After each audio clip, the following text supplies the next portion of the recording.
Been so busy on my grind, so much space between us, yet so little time. I'll make plans for you and me. Don't take all night, babe, I know what you need. Dinner by the fireplace, slow music softly playing. It's been a long day, let me take your cares away. I'll do anything, yeah, anywhere. Tell me how, yeah, I'll take you there. Anticipation of what's to come. No interruptions. Turn off our phones. Have a glass of wine. Let's listen to some Marvin Gaye. I got something for you. Got a special show for you, babe. Candles and jacuzzi waves, rose petals lead the way. I know you had a hard day, let me chase your cares away. I'll do anything, yeah, anywhere. Tell me how, tell me, baby, I'll take you there.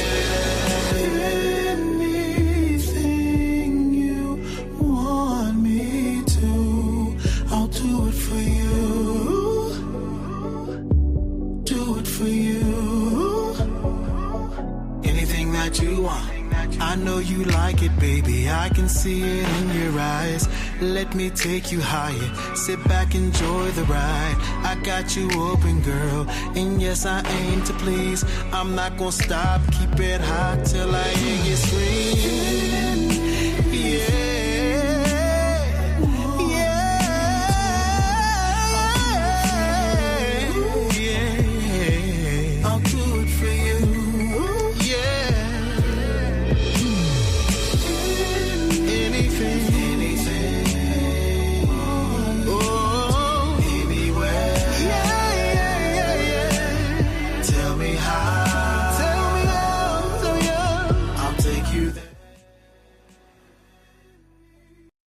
Hello, hello, hello. What's poppin'? Whew. I normally don't let a full song play, but I thought it was appropriate for tonight because we're going to talk about relationships. That is a song that I wrote. Yes, your girl got that pen. Let me know where you're tapping in from. I have been having some technical difficulties, and I'm not sure that it's showing up on Facebook. I see my people staying in there on Instagram. Thank you, thank you, thank you. Ooh, welcome to another night of the 30 Days of I Owe Me Challenge. Ooh, I'm broadcasting through my podcast platforms and my Instagram and my Facebook. Because I wanted to open this up for everybody. Initially, it was supposed to be for women only. I had a very small demographic that I was trying to reach. And then I was very deeply impacted by the loss of a family member. My little cousin's son took his own life, and it hit me so hard.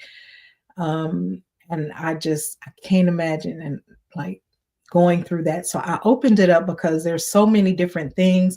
I've been talking on here mostly alone. I've had one guest so far, but I do have a lot of people. I have some mental health professionals. I want to be a resource. I want people to understand and know you are not alone. There are resources. There are people who care. You matter. You matter, you matter, you matter. People love you, people need you, people want you around. So I wanted to open it up. I didn't want it to be as exclusive. And a lot of this information is stuff that the whole family needs and can benefit from.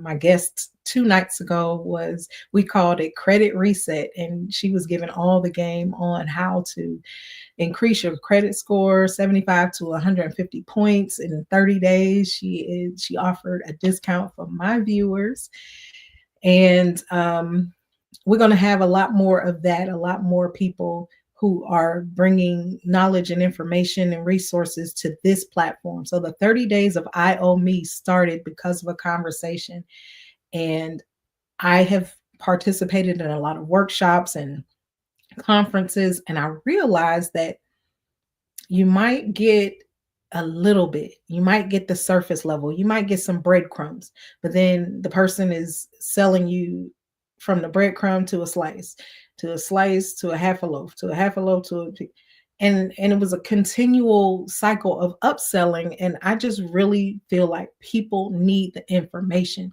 I'm not one that sells everything because so much comes to me. So I so freely give. And I believe that's why so much comes to me. But yeah, tonight I want to talk relationships. I have so many people who are going through some stuff. And so many people are struggling. They don't know, like, where are the good men? Where are the good women? A lot of things. And I say the best relationship starts with you.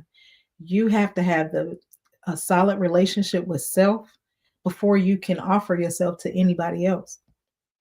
And if you're not confident and comfortable being alone, you're going to always drain and draw on your partner because you expect them to maintain your happiness, your wholeness, your fulfillment. And it's just not reasonable, realistic, or fair for a partner. So you're going into a relationship with an expectation that is going to drain and strain the relationship. Well, I want to help people to get to that place of healthy wholeness so that they can experience that euphoric thing that we call happiness. And I don't know where somebody read a book that said we're supposed to be happy.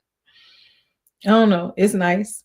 Happiness may not be a sustained notion. You can be happy today and frustrated 15 minutes from now. So once we tweak our mindset and adjust some things, our expectations and desires, and now I'm not saying settle, don't think that, because baby, my standards are high, my wish list is long, but I'm saying that we have to have that relationship with self first that is solid, that is healthy, that is whole, before we can offer ourselves to another person. And if you're already in a relationship, you can most definitely rebuild yourself. Sometimes you may not be a rebuild. It might be you never were in a state of wholeness.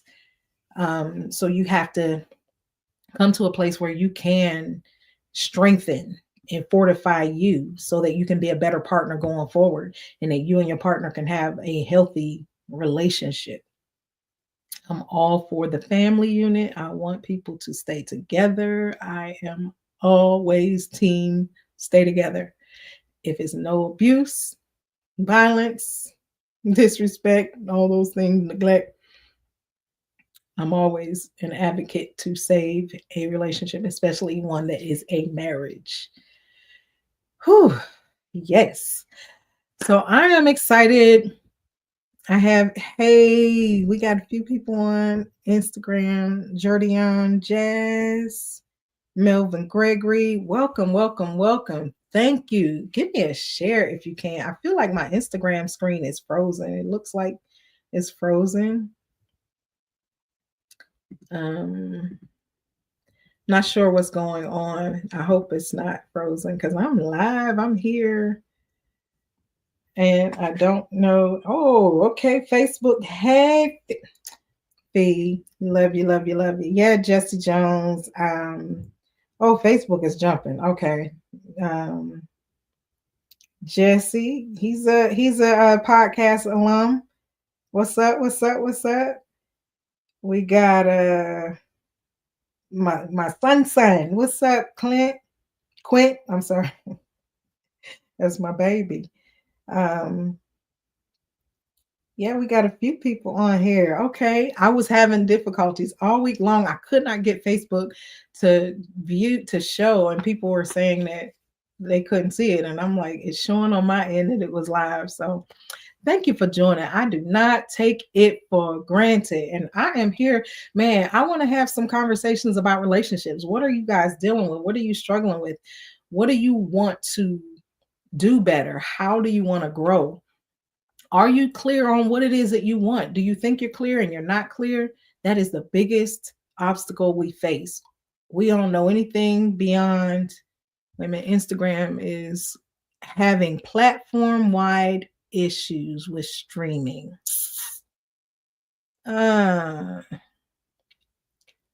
Okay, so if you are tuned in from Instagram and you can hear me, head on over. Hey, Howard.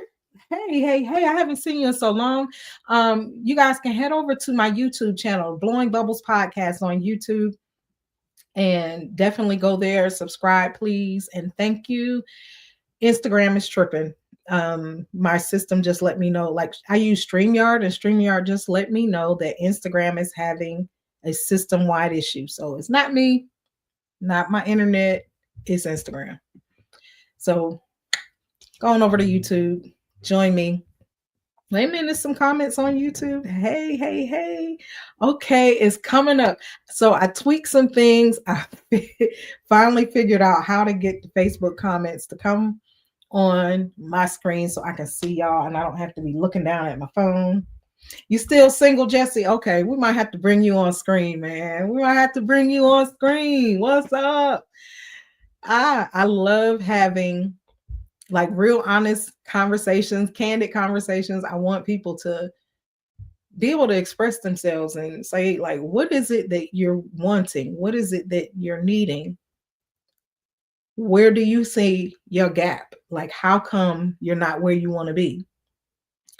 Like a single man in Atlanta, I don't know. Like, what's that issue about? Because the ratio here is crazy. We have men outnumbered like 18-1 in Atlanta. So let's talk about that. Single men, what do you think is the problem? Why are you single if you desire to not be single? I want to know. My boy Jesse, he got a good job. He's a good dude. He in Atlanta. He's an inventor. Bro got some goals. He got big goals. Yeah, I want to know, like, what is the issue? Okay. I forgot to turn my phone off. People texting me and it comes up. I got the Mac, and so they be coming up on the screen.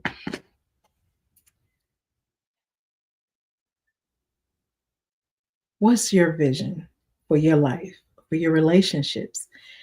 How are your family relationships? Men, if you have strained relationships with your mother, do you carry that into your relationships with women?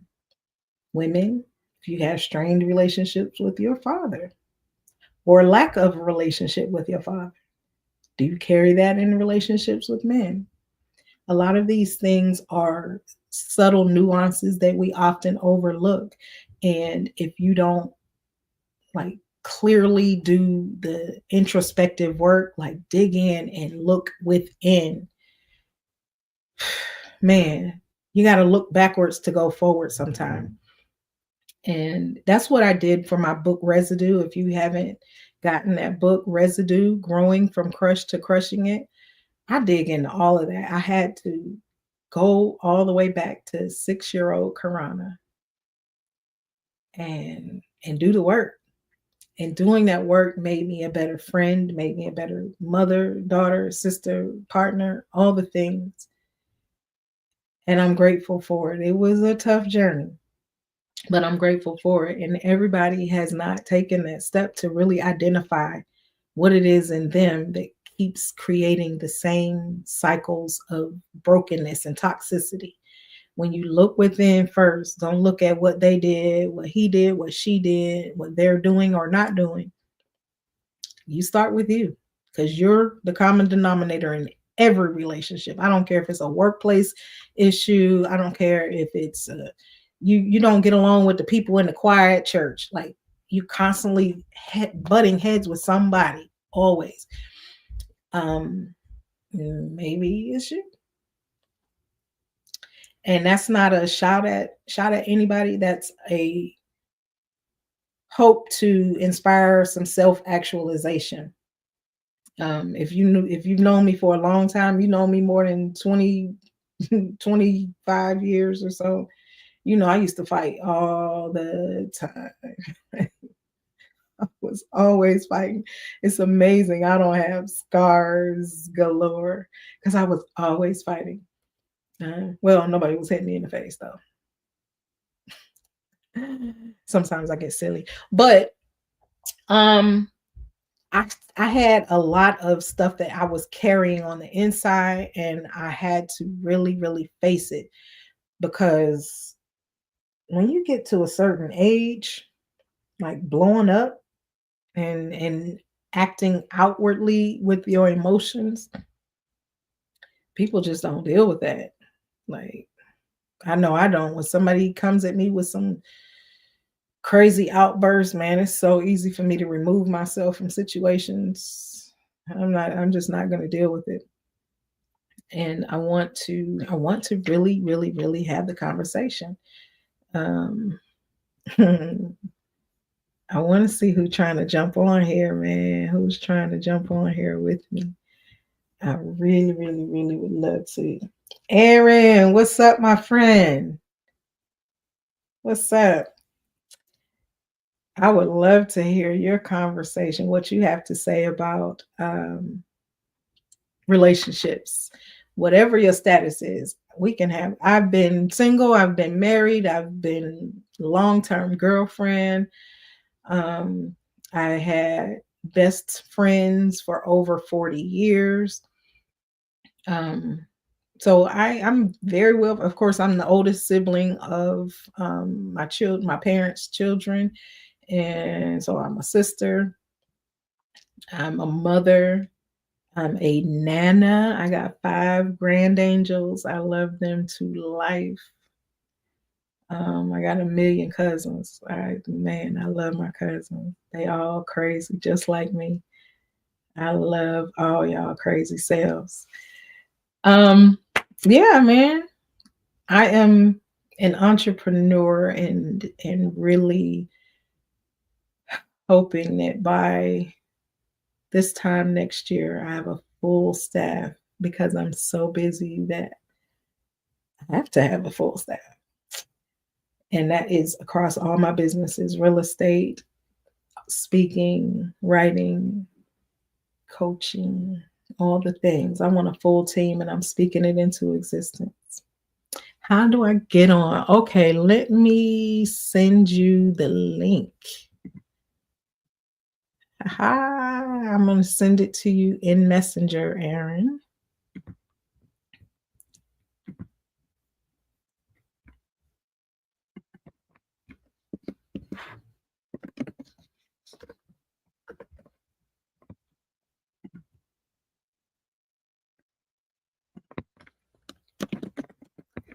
I love this. This live thing. This is live. This is unscripted.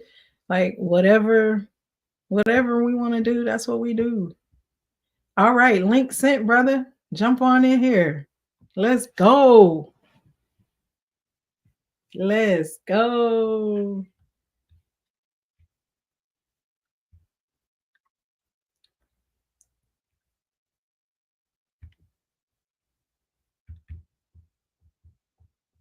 I'm not seeing myself live on YouTube right now. I'm confused as to what's happening. Trying to manage all these things. When I say I'm going to have a whole team next year, I'm speaking all the things into existence.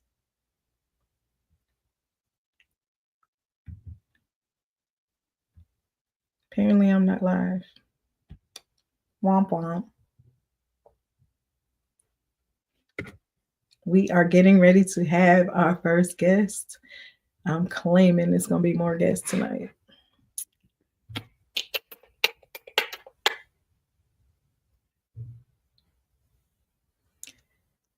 Give me a share while y'all at it, and make sure you are tapping in via YouTube. Let's get those subscribers up and the watch hours. Even if you just go about your day with Blowing Bubbles podcast page playing in the background, you don't even have to be listening. Just play it. Let all the videos play. Hit like as soon as the video comes on and keep going about your business. You can do it while you sleep. Put it on your computer and let it play. Just play the things. Get the watch hours up. Thank you. It won't cost you a single dime. Okay? I appreciate you. I need that YouTube to be jumping because pretty soon I'm not going to be broadcasting on Facebook. I'm going to just do straight YouTube. My son been telling me for the longest to stop doing Facebook.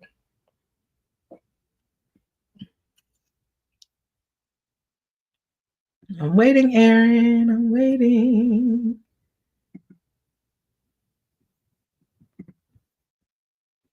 And shout out to, listen, Howard Gillespie. I see you, brother. Gentlemen, if you want to tap into your inner Dapper Dan, go see Howard. Man, HGII_vintage_man on Instagram. Hit that brother up. He will have you suited and booted and feeling like $1 billion. I'm telling you, Howard is the man. He's so dope that Howard, he outfitted me for a photo shoot. If y'all look at my some of my older pictures, and I have on that gray suit and I'm leaning back, Howard dressed me. That's a Howard vintage man special. I know I'm butchering the name of his business, but he is the vintage man. He will have you tight and right. Go see. I love a good smelling and a solid dressed man. You come past me with some saggy pants and you better keep walking. Ladies, have some standards. Have some standards. Oh, how y'all feel about? I need to ask this question. How y'all feel about going to work with a bonnet? How do y'all feel? It's not an office type of job, but if you worked in a place where you can dress very casually, how y'all feel about bonnets and pants that you would sleep in? Like, I don't see you yet, Aaron. Where you at, brother? I'm kind of in my feelings about it. I hate it. Hate it with a passion. Like with a whole passion. Young lady today asked me, can she wear a bonnet? And I told her I'd rather not. She went and put the bonnet on.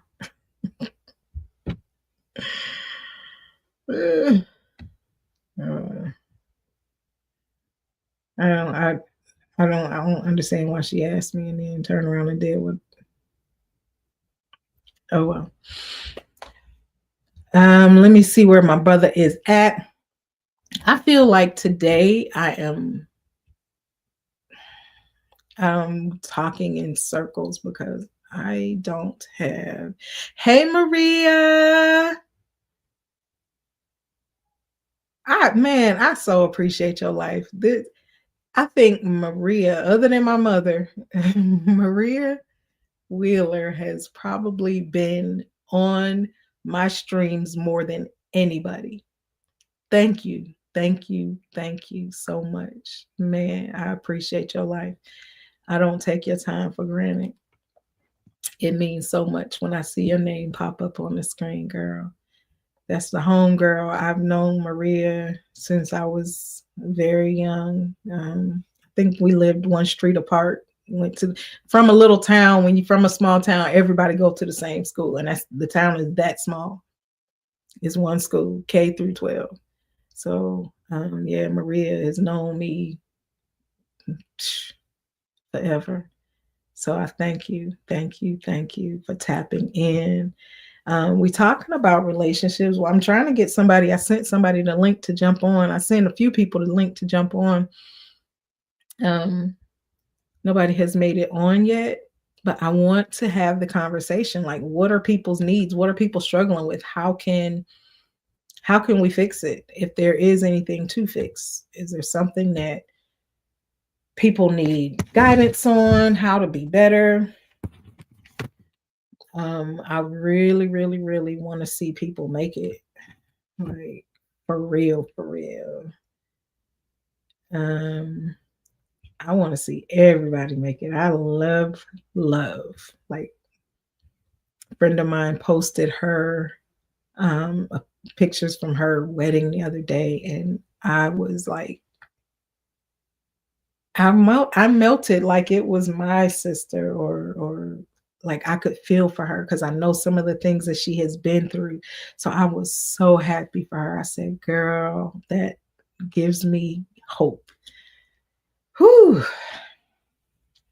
Because some of us have a journey that I know most of y'all would not trade for anything in the world. So yeah. Um, I don't know if you got the link, Aaron.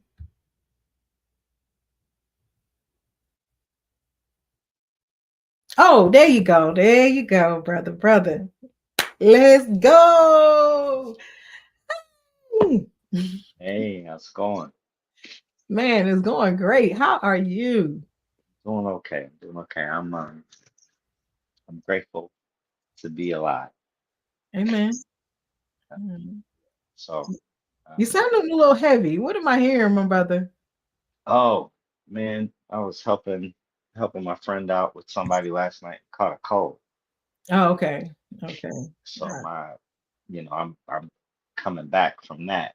Like, oh my God, I gotta do what I gotta do to make sure I'm okay. So I had to go through some stuff last night. That worked out.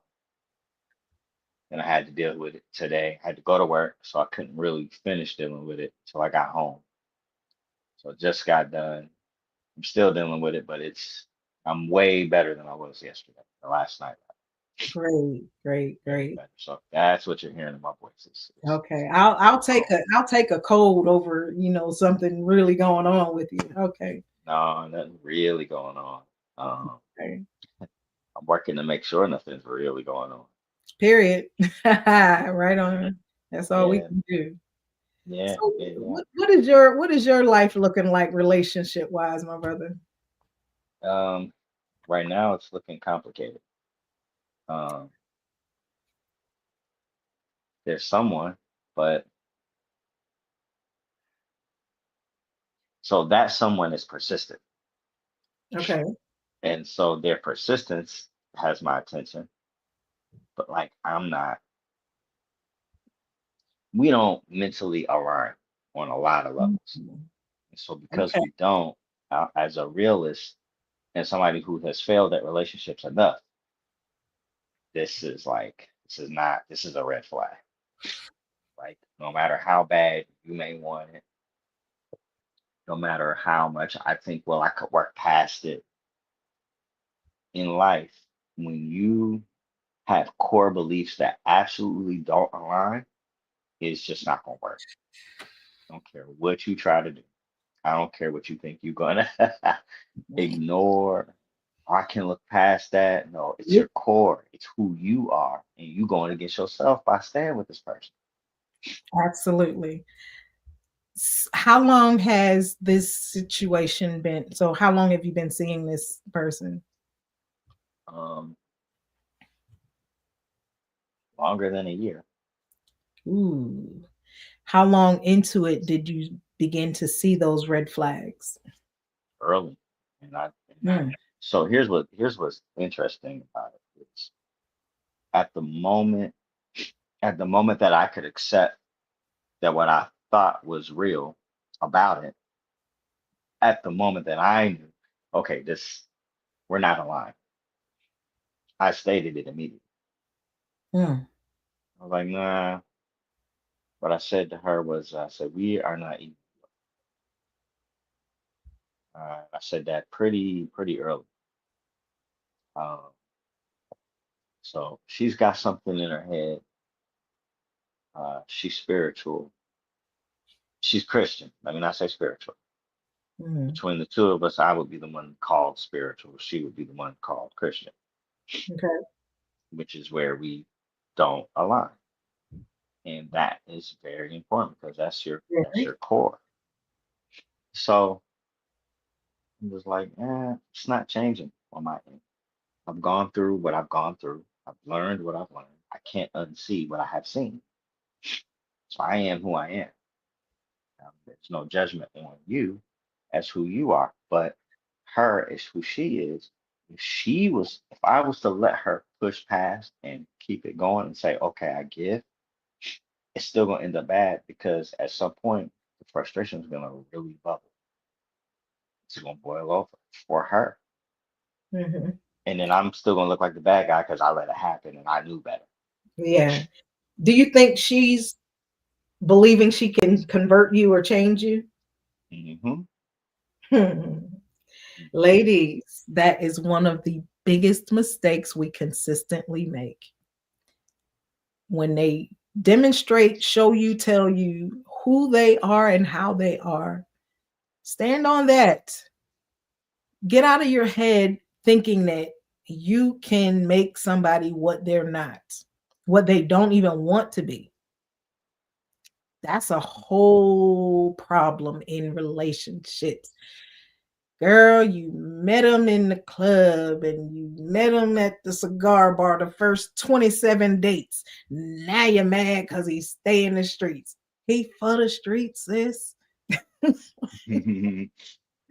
I Hmm. mean, all the things that we have to go through just in life in general, there are some things that are are self-inflicted pain because we Hmm. choose to like insert things that don't even it wouldn't have even been in our path. Like Hmm.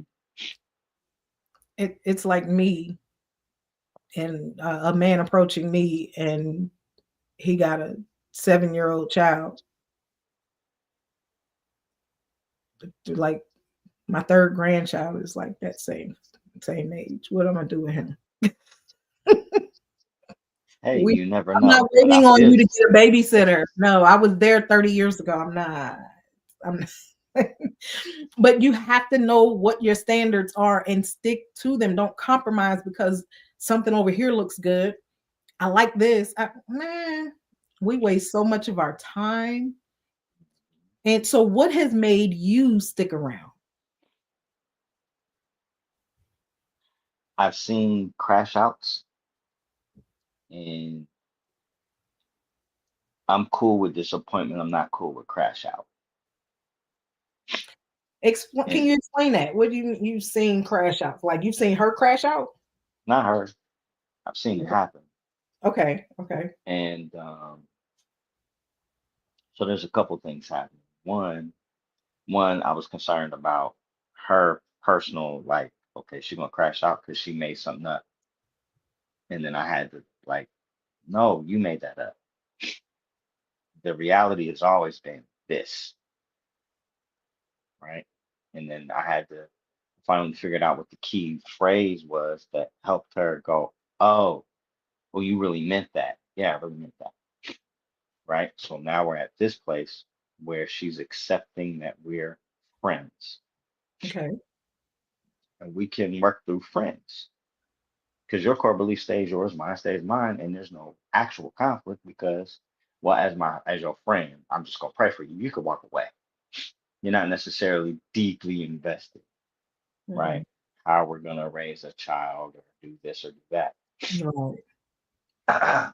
So that's easier. And I think we have finally leveled up to that place where I can just say, "Okay, we're friends. So if you see me with another woman, you're not gonna crash out.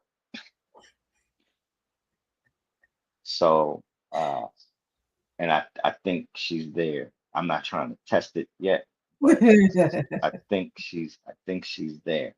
I've also seen crash out from shock. Shock of, again, you thought one thing, but reality was total opposite. And then I'm just total blame. So then you just come after me. So I've gone through that before. And not a good look. You know, I've never had to shake a woman so much in my life. So, you Wow. know, just to, because I don't hit, I block, I dodge, I might throw you on the bed if there's a bed nearby. Grab you, pick you up, shake you a little bit, sit you down. Wow. I can't imagine. Hey, Kiki. Oh my goodness. Kiki, you need to jump in here, man. You need to jump in. One of the things that stood out to me is when you said how persistent this woman is. Now, to me, and I could be wrong, but that goes against the teachings of the Christian world. Like, you're supposed to be found. You're not supposed to pursue the man, girl. So we stand on these things that we say we believe in when it's convenient. Mm-hmm. We pick and choose. We definitely will cherry pick what we want out of our religion. And that's religion. That's not that is not true Christian doctrine. No, it's not. You want to claim this. I don't know. I don't know the sister. I wish she was on here so I can have a whole real dialogue. But golly, sis, that's the thing that stood out to me more than anything. Like, she really thinking she gonna convert you. Man. What you do to that? So are you still? So you've held on, you didn't go anywhere, no matter how persistent she is, you still there. So what is it that you're waiting for to bust a move? Something that you can't really put your finger on, but it's okay. It's just the moment where you can just sense the feeling of, okay, it's okay. I'm about to step over here and do this, and it's okay. You're not about to lose your mind and start doing weird stuff.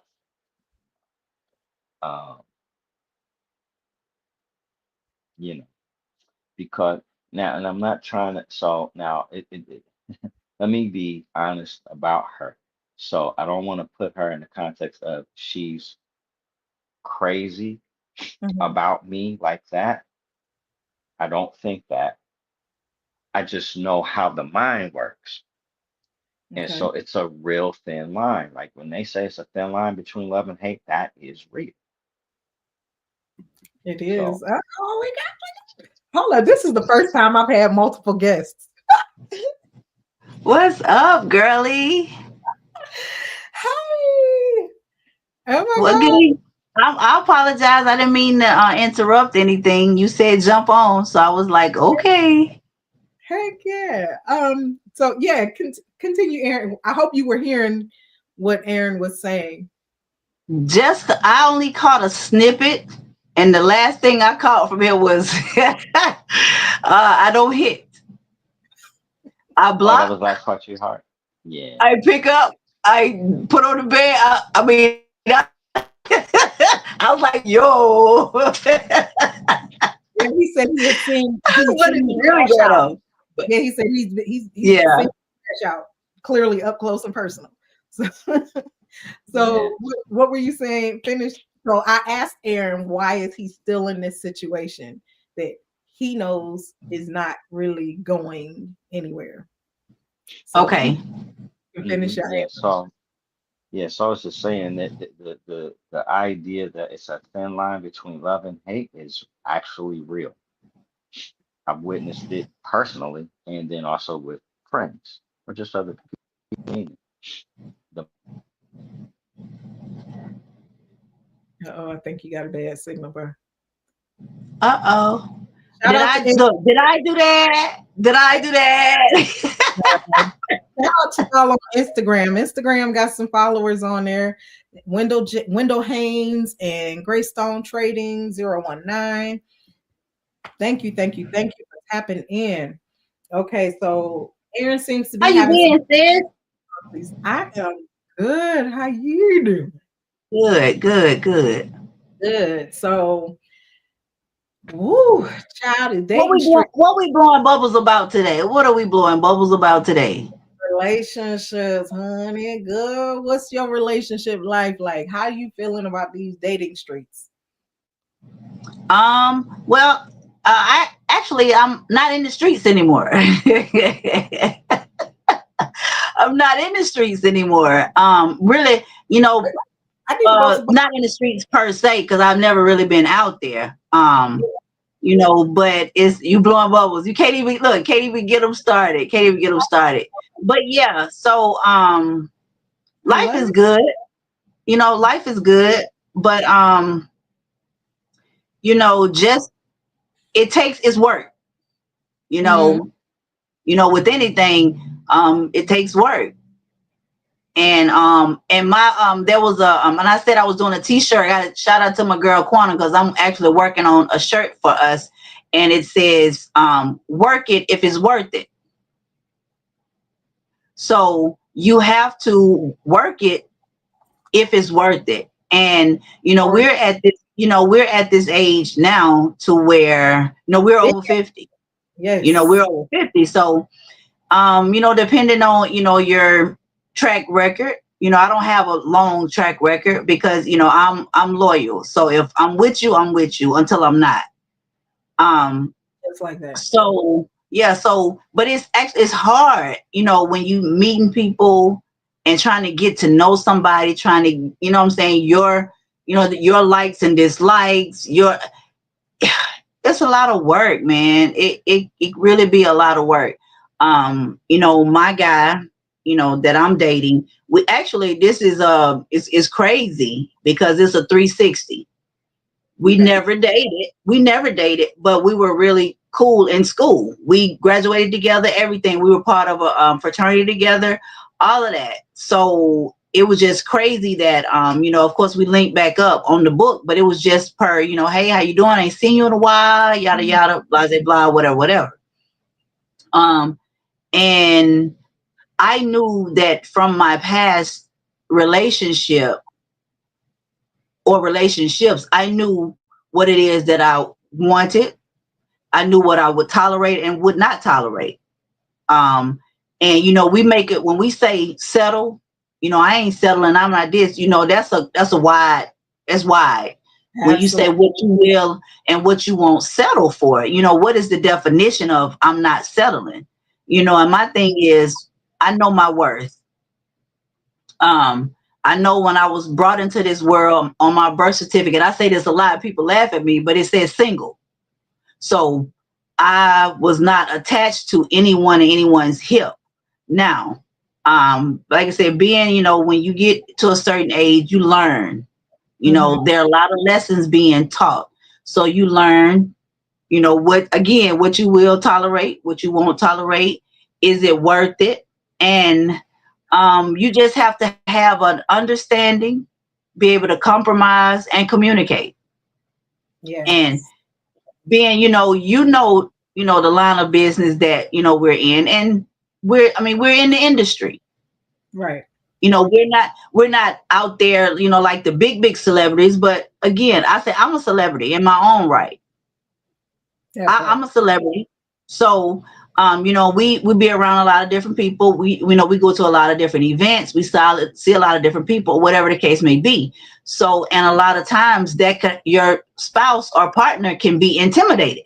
They say in the beginning, I'm cool. You know what I'm saying? Do your thing. You know, I see you out there, you know, you're doing it, and I love what you're doing, and I'm there, and I'm support you 100 until, you know, until, you know, that's the dating phase. That's when, you know, you're just trying to get to know each other, whatever. And now it's like, yo, okay, so you going out again?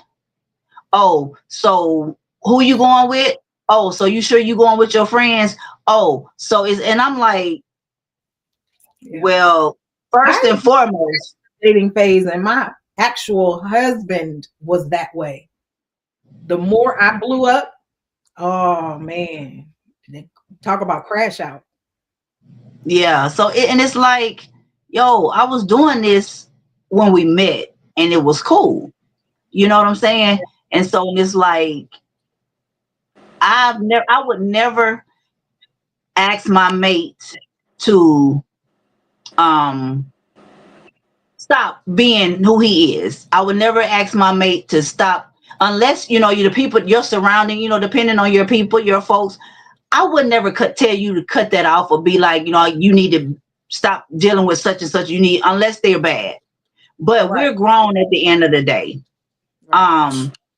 It can become, in the beginning, it's like, okay, it's you know, you're laughing like, oh my God, he's so concerned about me. He wants to know, you know, where I am. Babe, check in now. You know, you make sure you let me know when you get to your location or your destination. You know, what time you coming home. You know how you. And in the beginning, that's okay, because it's like, okay, he's concerned. You know, I'm out. You know, I'm by myself, and you know, then it starts to get to like weird.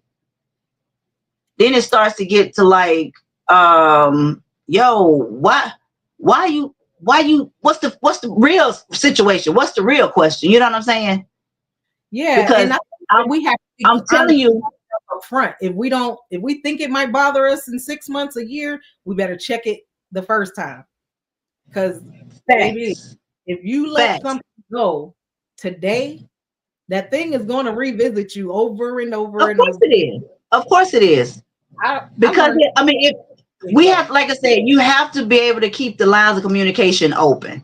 Mhm. You have to go in knowing what it is that you want, especially if it's a new relationship. You know what I'm saying? It's somebody you're trying to get to know, and you're trying to figure out if this is where I want to be. Okay. Yeah.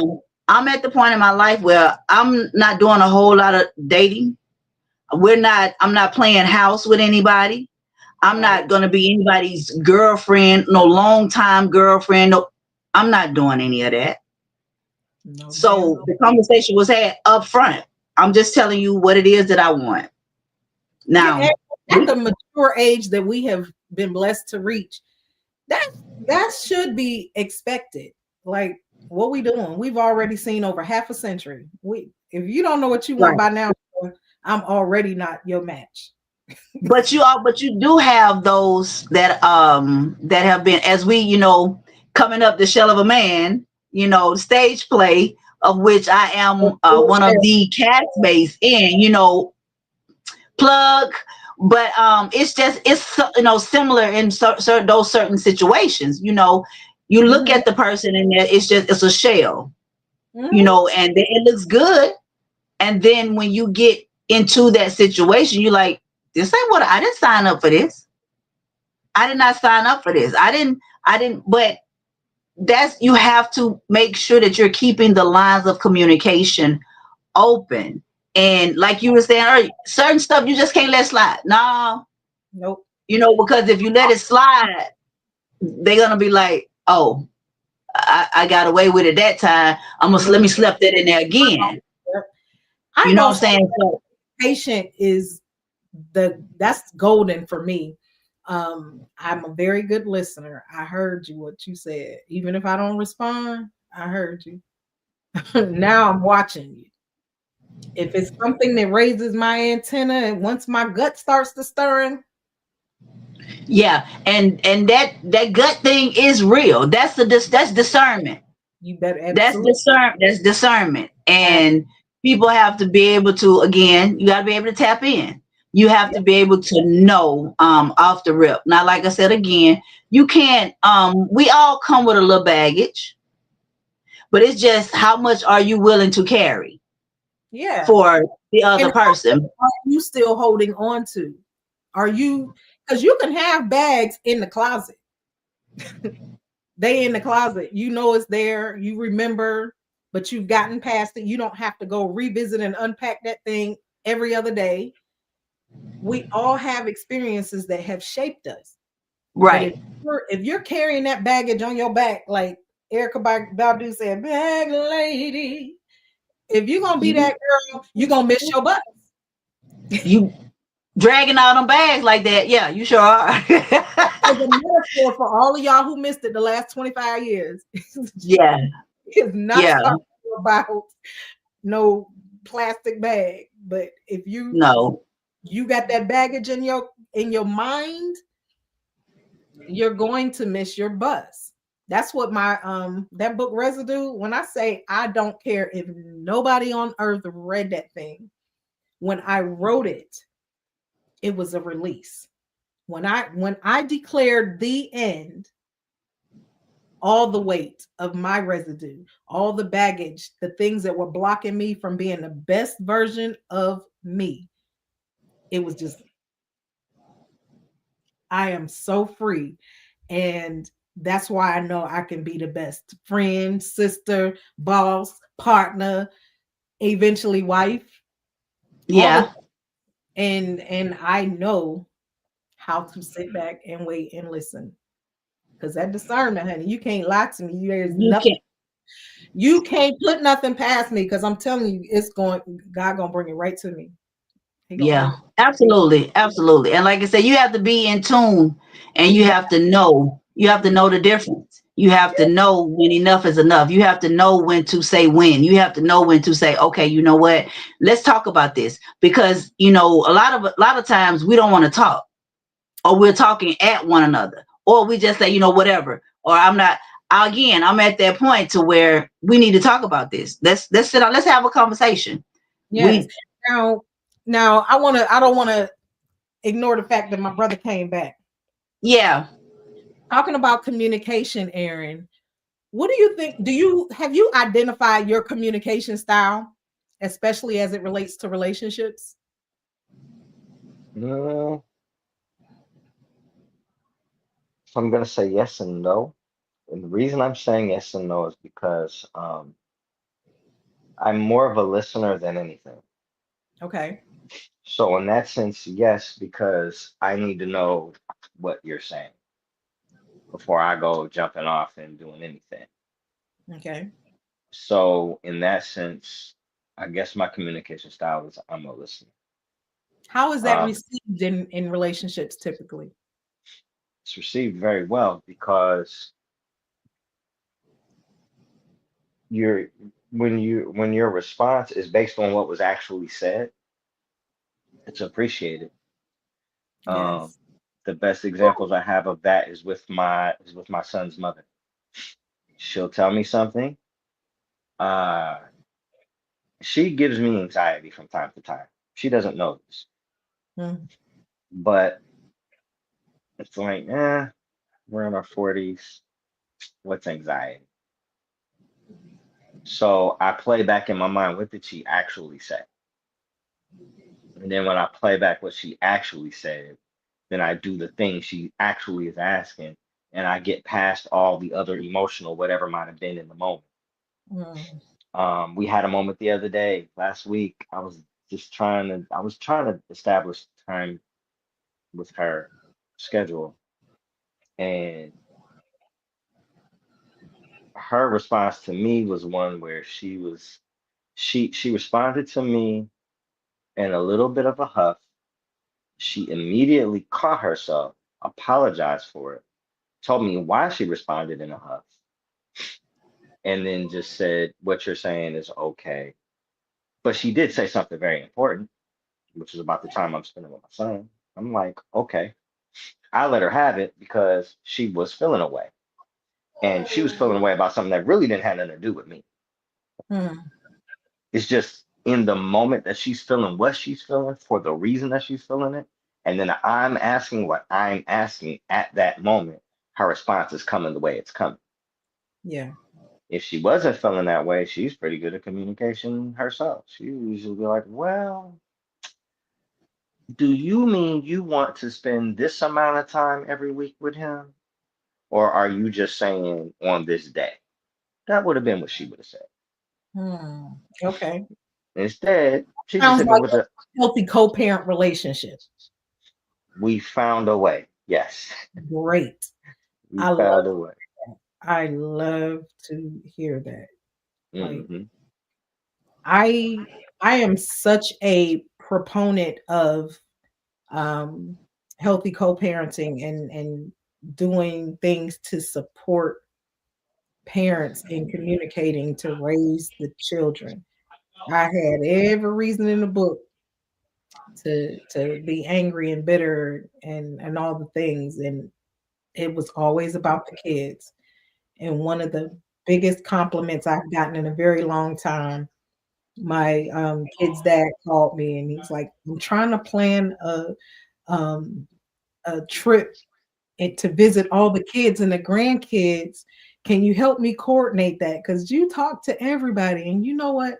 You have always been down with me and always just kept me in the loop and sending me pictures and videos of the grandkids. And, he just went on and on and on, like expressing things that he hadn't said in over 30 years, to say thank you. Because I'm looking like, why are you asking me to help plan a trip to see your kids? But it's something that when there's a gap and he recognizes that I'm connected, even his children that are not my children, um, he wants me to help coordinate because I'm connected to all of them because I was committed to making sure that my children and their siblings stayed close. So I'm the bridge between everybody. And all these years later, he finally said, thank you. And it was like, I ain't expect it. It was out of the blue. I was with my mom when the call came in. She was on. I was on speaker, and she was like, "What?" But it was still. It felt very good to just know that even though I was young, even though so much happened, it still felt good to hear that little bit of communication. Somebody affirming what you already knew for 3 decades. Man, it feels good. And most people say that that is the one thing they want in relationships is feeling appreciated. And I got it. I'm saying it out loud. He said thank you to me, y'all. Man, no, that's a blessing. It Yeah, is. I try to make it a point to tell my son's mother thank you as often as I'm reasonably able to. And I make it a point to make sure that he gives her due respect. Even though I'm not physically present 100% of the time, and you will not disrespect your mother. You don't know what she has gone Hey, Kiki, I got another Kiki online watching. Hey, through. man, this is interesting. It's really good to hear different perspectives and different experiences. Um, how do you, Aaron, earlier you mentioned what should not happen if you are to be seen with another woman. Do you see yourself really stepping out there looking? Are you actually looking for something serious, more serious than what you have? I will be shortly. At the moment, not really, because um, the reason I'm saying not really right now is because I have um, I have an ancient mentality. Best way for me to put it. And so my Okay. mentality is more so, okay, I have to come with um, this is the wrong word because the woman comes with this, but I'm just going to use this word because we're all familiar with it. It's the one that's coming to my mind at the moment. I have to come with a dowry. It's really the woman that comes with the dowry. I come with something. It's called something different. Mhm. But I come with that. The woman's family comes with the. I'm not looking for the woman's family to come with no dowry. They don't That's even. The modern beautiful. person knows nothing about it. No, that's beautiful. I can respect that. A lot of these men out here now, they just looking for the woman. What you coming to the table with? To hear a man in 2025 talk about what he has to have in place before he gets that woman, man. Yeah, because the thing is so it's the most immediate example of what good looks like in my book is actually a friend of mine who I actually work for. So he's local here. He has a coffee shop here, and it's really his wife's coffee shop. The way his whole scenarios now his happened kind of serendipitously. It became intentional as they went along, but it was serendipitous in that she happened to be a chef. She was going to school for that. That's when they met in school. He happened to have owned some land. He gave the land purpose when he found his wife, but he already had the land, right? And the reason I say it's serendipitous is because he had the land because it was advised to him, hey, buy land. So he just bought land. Meets her, then gives the land purpose. The land becomes a farm for coffee. We multiply whatever y'all give us. You just got to give to the right woman. That's it. That's all. So he does that. So the short end of that story is this: they're married, and the only man she answers to is literally him. Well, so because the business belongs to the two of them. If there's a higher up, it would be him. But they're partners. You know what I mean? So it's not like but they're already married, so she's already submitted. Yeah. So she got to answer to somebody. She got to answer to him. So rather than this woman goes out and works a job and answers to this man at this job, then got to come home and answer to this man at this home with these children. That's two different types of stress.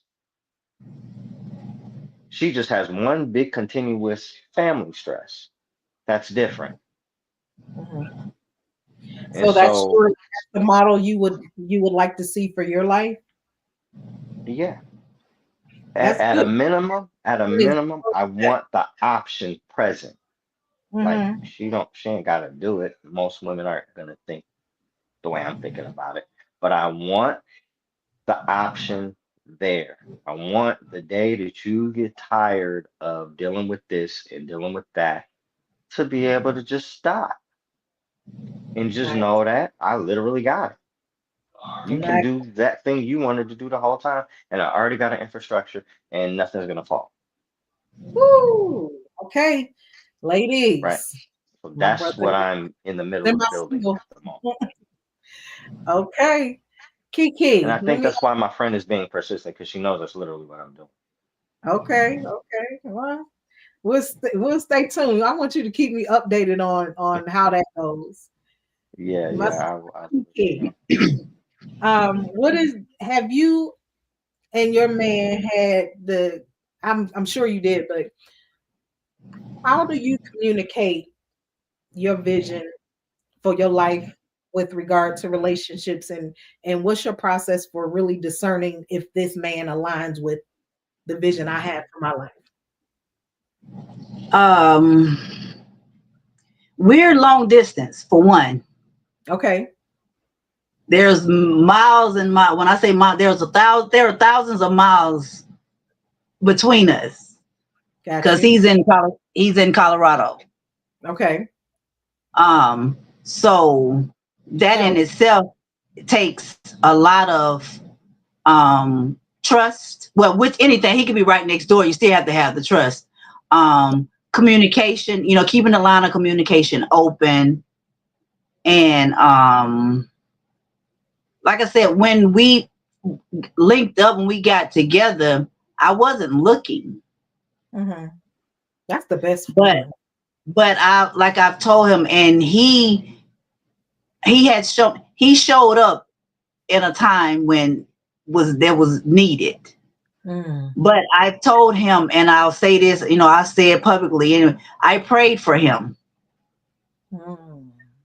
So the way he came, like I said, again, I was not looking, didn't know, because for one, I don't like to be cold.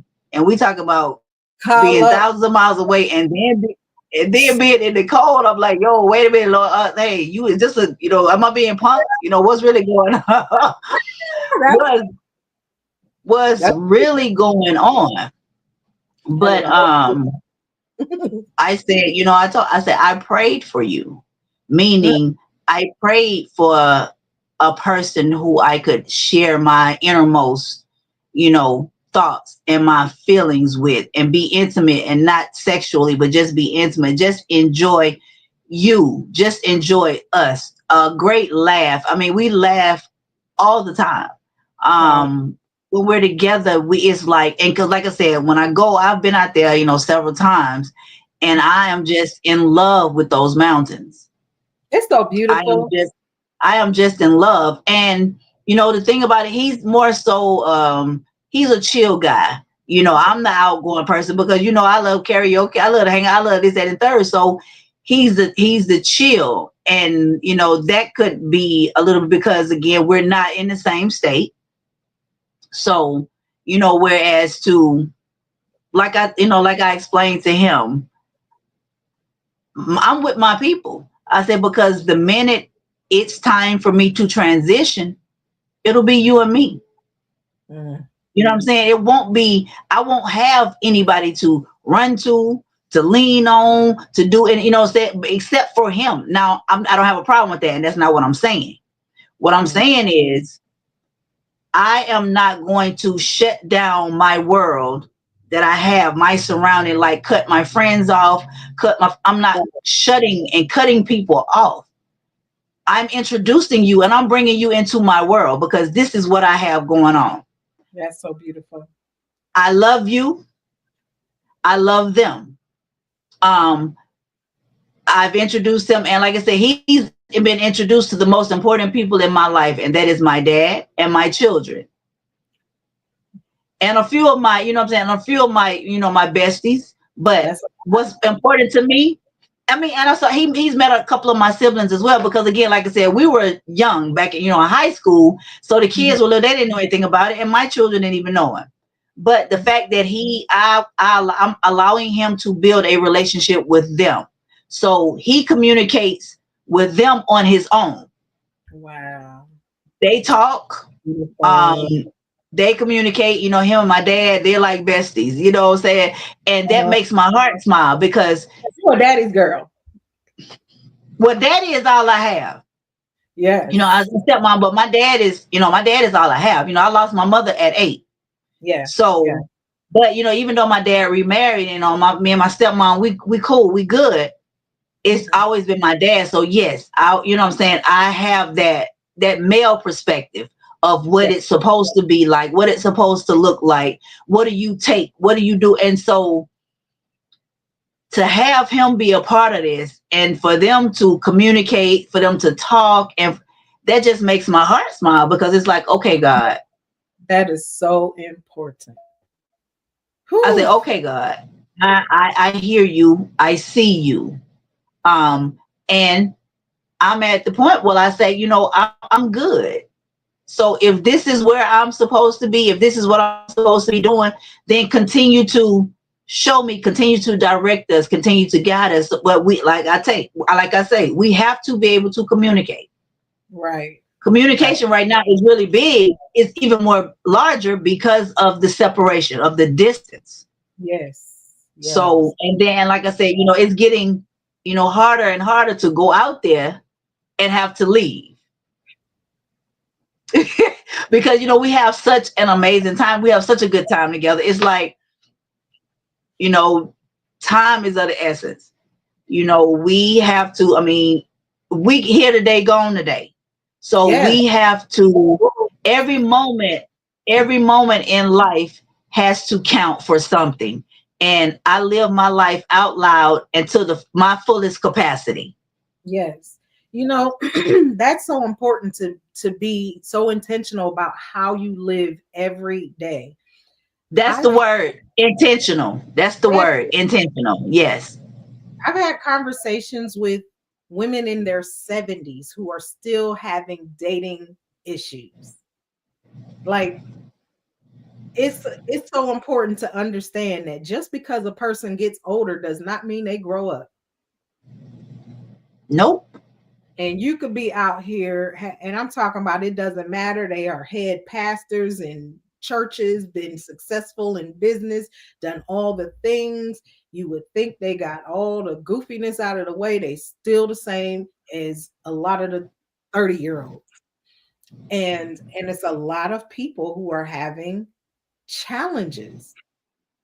I Yeah. had I had a few years ago, I had dated this guy who was almost 70. Almost what? Almost 70. And when I tell you he had the craziest so-called ex-girlfriend, and I said two things. First of all, she not acting like that for no reason. First of all. Secondly, I'm gonna go ahead and moonwalk out this situation because baby, neither one of y'all want to see who I used to be. This ain't what you want. Yeah, this ain't what you want. This ain't what you want. This ain't what you want. I promise you. Yeah. What And at you this point, and at this time, at this stage in our life, that is not nothing that we should be really. I It shouldn't shouldn't even be. it shouldn't be an No, we issue. shouldn't even be having this conversation. It's about like I say, spending what time that we have here, the rest of the time that we have here, enjoying one another, loving on each other, you know what I'm saying, having a good time and being in that moment. So Yeah, yeah.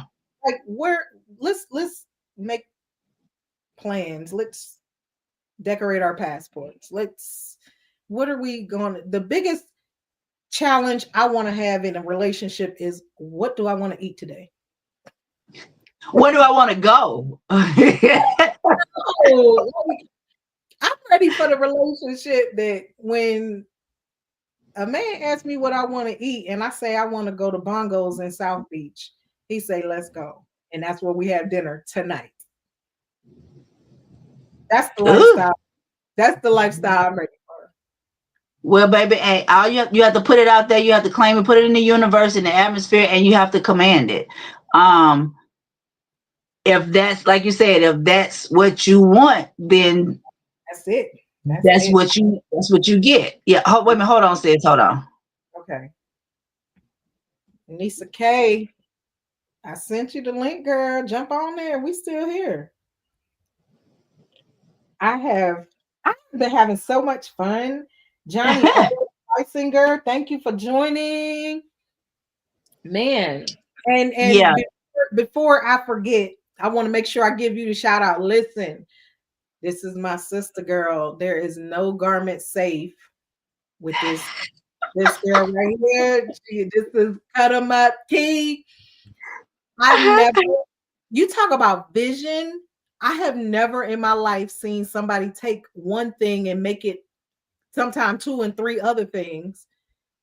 It's crazy. If I didn't see how something started, I wouldn't have believed it. When I see the finished product of somebody, if I hadn't, man, listen, if you like your garment, if you want to just try some cut up stuff, I ain't never seen nobody, I'm gonna use this word, batter, then cut them up. Not the batter. Not the batter. I had to slaughter the English language for that. Nobody batter. Nobody batter. I appreciate that, sis. I appreciate that. Man, I give credit where credit is due. You got Appreciate it. It's like you can't just watch no YouTube and you might eventually get there, but it's gonna take you a long time, and you still might not have the creative juices and the talent. Like everybody can't do that. Everybody can't do that. That is a whole talent, and I salute you. It is so. I appreciate it. Yeah, I appreciate it. ATL's hottest 2 times back to back. ATL's hottest brand apparel. Yes. I get a bubble. trying to get on. Oh my goodness. I don't know what's going on.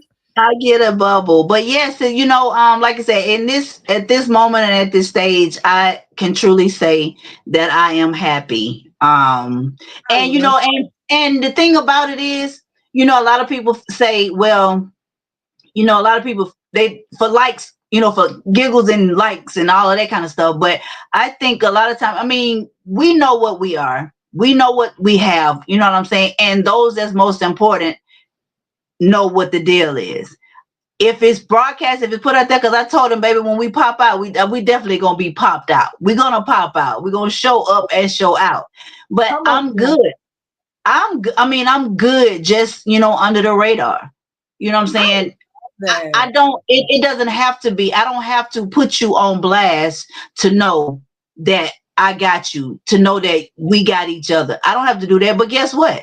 If you decide that that's what you want to do, or if I decide that I want, you know what I'm saying, share him with the world, I'll do just that in my time, in our time. But I'm not, yeah, it's not, girl, you got a man. You need to show him, you need to, no, I don't.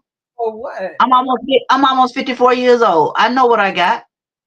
That part. You know, that's a lot of time to keep folks out your business. I'm not, when I put him, listen, when we pop out, when we out there, I promise you he won't have an emoji on his face. I promise you I'm not going to publicly hide him. I'm not doing that because that doesn't make sense to me. I'm not going, if we are together, the world knows, you know what I'm saying? We're together. We're doing this. I don't owe anybody anything when it comes to my relationship. Nobody but us. At all. So like I said, you know, your girl do things. I do things in an epic way. Y'all don't know. I'm a Virgo by plan. I am a true phone like it's about to die. I am a true, hold on, sis. Okay. I am a true Virgo, for one. And I don't have a problem saying it because Nisa said epic. I know all the time, but epic, baby. With anything, when I go to be, it's gonna always be epic. Yeah, you breaking up, Keith. Yeah. Yeah. Can you hear me? It's real distorted. Oh Lord. I sent you the link again. I don't know what's going on. I wanted my sister here. You freezing? What is going on? I don't know. Hey, Nick Alexander. Hey, Adrian. Hey, Bert. Ideal. What's up? Man, Instagram is showing all the love tonight. Thank you. I have yeah, it's bad. It's bad. Man, this has been good. So this is the 30 days of I Owe Me challenge. And one of the things, so the 3 pillars of this challenge are health, wealth, and relationships. I want to see everybody strengthened and healthy and whole in those 3 pillars. And the means by which I coach center on mindset, heart set, and skill set elevation. That cross section is where we meet our elevation. Come on now, lady. What? Come on. Yeah. I made it. Oh my God. Hi. Hey. Girl, I was having technical difficulties. I was like, girl. Oh my goodness. It's so good to see you. It has been way too long. We just had an abrupt interruption. Kiki, her phone did something. Oh, okay. She was just on here. We lost Aaron too. I was trying to get more men. I really wanted to have a conversation about relationships. And not only man-woman relationships, but our relationships with, first and foremost, ourselves. Yeah. Too many people go into relationships hoping that their mate is going to make them feel some sense of wholeness, and it drains their mate. And it's not Yes. reasonable, it's not fair. We need to be first good with ourselves, then our Amen. relationship. But you could be that person who's always struggling to deal with other people because you just are Yes. broken inside yourself. You can't get Yes. along with anybody at work. You don't like none of your siblings. You can't go to granny's house because they gonna be there, and you don't even like the folks at church. Like, how are you mad Okay. at church? How you mad at church? You might need to It- look in the mirror. So I really wanted to just have this conversation, different layers of relationship talk. So here we go. What's up, sis? Hey, ain't nothing much, over here healing, following the doctor's orders. Yes, yes, Oh, yes. You're looking beautiful, though. I'm so glad you are healing. thank you. Yeah, I'm trying to live right. That's just basically it. I'm just trying to live right, child. That's about it. Okay, okay. Now, did you have?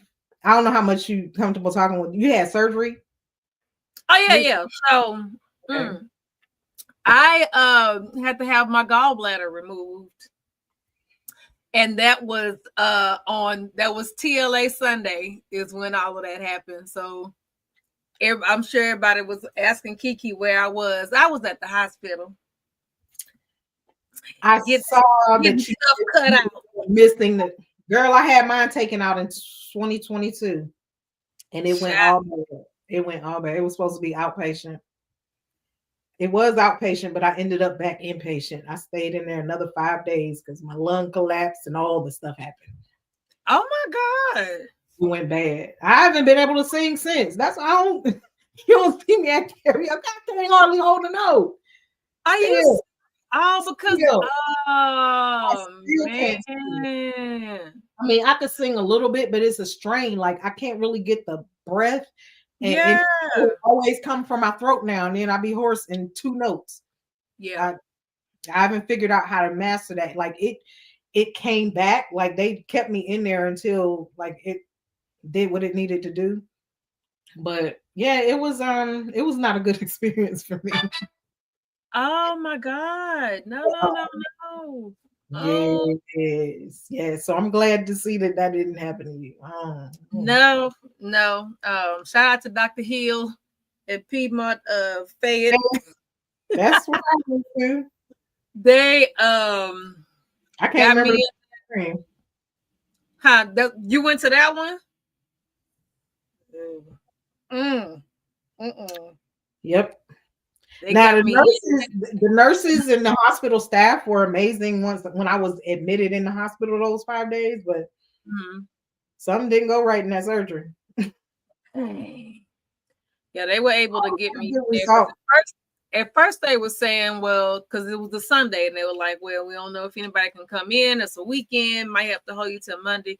I was like, whatever, just give me something for the pain.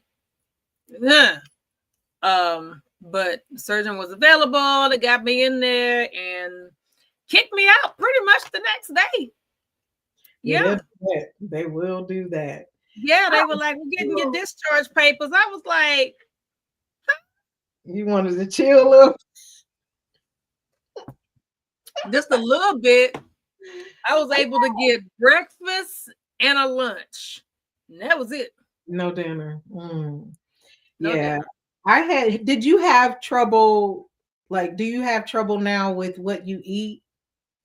I'm just now starting to add like solid stuff to the broth.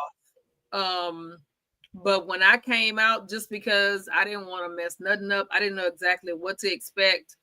I stuck with what they were giving me in the hospital, which was broth and Jello and Italian ice type stuff.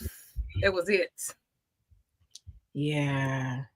But this is what I'm showing you what I ended up getting. So one of my cousins that lives here in Atlanta is a personal trainer. And I know the guy that you met him, yeah, at my birthday party. Yeah. How old am I? 3 years ago. 3 years ago. Yeah. So I told him, about the whole surgery, and he fussed at me a little bit because he was like, "You should have told me you was having problems. I could have helped you." I was like, "Okay, it's gone now. So give me some options. What can I do to help with eating?" Because I had no idea what to expect. So he hit me to. It's called It's I don't know if this is gonna show up, but Dr. Berg's. Let me see. Can't really see it, but Dr. Berg's gallbladder formula. Okay. And so I have to take them like before I eat, and it helps to digest. So can you see me? Can you hear me? Yeah. Still frozen, but we can hear you. Yeah. I don't want to be frozen. You frozen though. So what the gallbladder used to do is what these help to do. And I had my post-op yesterday, and my nurse practitioner said these were cool to take, because I thought they were gonna fuss at me a little bit, and they were like, "Oh, we need to research that sounds like something we can tell our other patients." And then she said to the body is gonna get back to processing, digesting, that I wasn't going to be experiencing what I'm currently experiencing when I eat, you know what I'm saying? And to try, she said, try to eat without taking them and see, what my body does or whatever. So, okay. I'm having a good time. Yeah. Okay. Now, I want to ask you, what is your take on the dating scene 2025? Oh, child. So my current take on the dating scene. First of all, it's weird out there. It's just, to me, it's just really, really weird right now. And I know you can't necessarily use like social media as the stuff that you see on there as like the regular stuff that all guys do or say, because in everything there are good ones and then there are crazy ones. But even the guys that are in our age range, and I'm talking about like late 40s to 50s and some older, it's almost like a lot of them are trying to take their cues from what the youngsters are doing. And they're talking crazy, they dressing crazy, and this is not all of them, because we see the gray foxes out there, and it's some dapper gentlemen out there. But then even with them, a lot of them are married, and then a lot of them just so. Because I have had like just some weird experiences, I set myself out. I put myself in timeout. So, I mean, I still look and I still enjoy to see, nice looking man, nice smelling man, whatever. But I don't even put those vibes out there anymore to be like, oh, hey, you cute, you want my number? Can I have your number? Whatever. Hey, Antoine. Yeah, it's a trip out here. I'm not like out there. I'm with you. But the things that people say, one of the most common things that is so weird when men say to me is they always comment about what they perceive as me being independent. You don't. So what you're telling me is you think you're not supposed to take care of me. That's what I'm hearing. Because baby, I'm gonna tell you, let me go ahead and send you my daddy's phone number so he could tell you how I'm accustomed to being taken care of. How about that? I hate that. Because you don't let the independence fool you. Yes, I'm a whole carpenter by trade. I can do probably more than you can. However, comma. Right. That part. That part. However, comma. There's a guy friend of mine, and this was a conversation he and I had some time ago. But it was at that time we were talking about, you know, the word independent and, you know, how as women we have to do certain things and figure out certain things. And he was kind of trying to make a comment towards me as far as like, you know, the stuff I was doing and what I needed to do and this and this and that. And I was like, listen, I'm doing ABC because I have to. If I don't, it won't get done. But please believe, I'm ready when my king, when he comes along, you got the trash, you got the car, you got everything in here that needs to be fixed. It's all yours. I don't even want it. I'm not washing the car. I'm not going to get the oil changed. I'm not. Nothing. Oh my goodness. And honestly, in reference to relationships, this was I guess when I was still living in Stockbridge, so 2023. I did, you know, what they call it, I spin the block. Well, the block, he spun the block, and I said yes, because I was like, listen, the one reason, I ain't gonna say the one of the reasons that I just felt like I could finally exhale, because when I got over there in that mold city in Stockbridge, anything that needed to be done, call, hey, such and such don't work, I'll be there in a minute. Hey, some of my car don't work, I'll be there in a minute. What? I could sit back and just, I didn't have a peephole in my door. Do you know that Negro came over there with his tool? Well, I had tools. I had my own tools. Okay. Put that peephole in there. I was like, don't make it too tall now. You 6 foot something. I'm not. Just, you know what I'm saying? Like, because and he almost got me again, but it was, you know, all the other, that's when you spin the block, it's like you realize why you were no longer with them, and you go, and I was like, okay, well, here it is. That's why. Yeah. Okay, this time I'm cutting it off forever. Don't come back, sir. But thank you for what you did, but don't come back. He held you down for a hot little minute, and then he showed his face. Yeah. The representative is going to be part-time and short-term. Yes. they don't work long-term. They can't usually go past, like, by month 2, you'll start to see things, and you might ignore the things and end up going longer, but they don't work very long and very hard. Yeah. They have a facade, and once that play is over, baby, they ready to drop the curtains and go somewhere else. Yeah, that representative can't stay a while. Yeah, he don't. We're not just men. It's women who put on facades too. And I keep hearing. Let me say this. So I don't know if it's the carpenter in me or I'm just like everybody's homegirl, but so many men feel so comfortable talking to me. Ladies, I'm gonna need y'all to get it together. Let me tell you some of the things that we are hearing, that I'm hearing. Especially, and I'm gonna get closer and I say this, especially the church girls.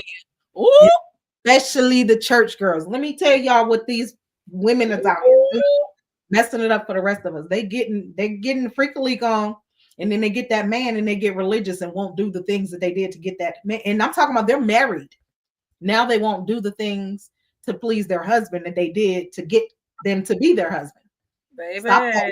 Stop.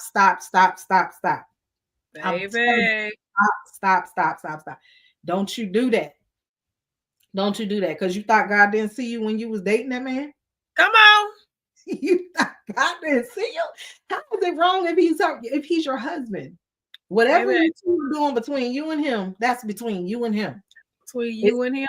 I've heard it way too many times. I'm talking about one time I was just sitting at I don't remember what restaurant I was in on Camp Creek. And you know how sometimes you sit at the bar, it might have been like Longhorn or something.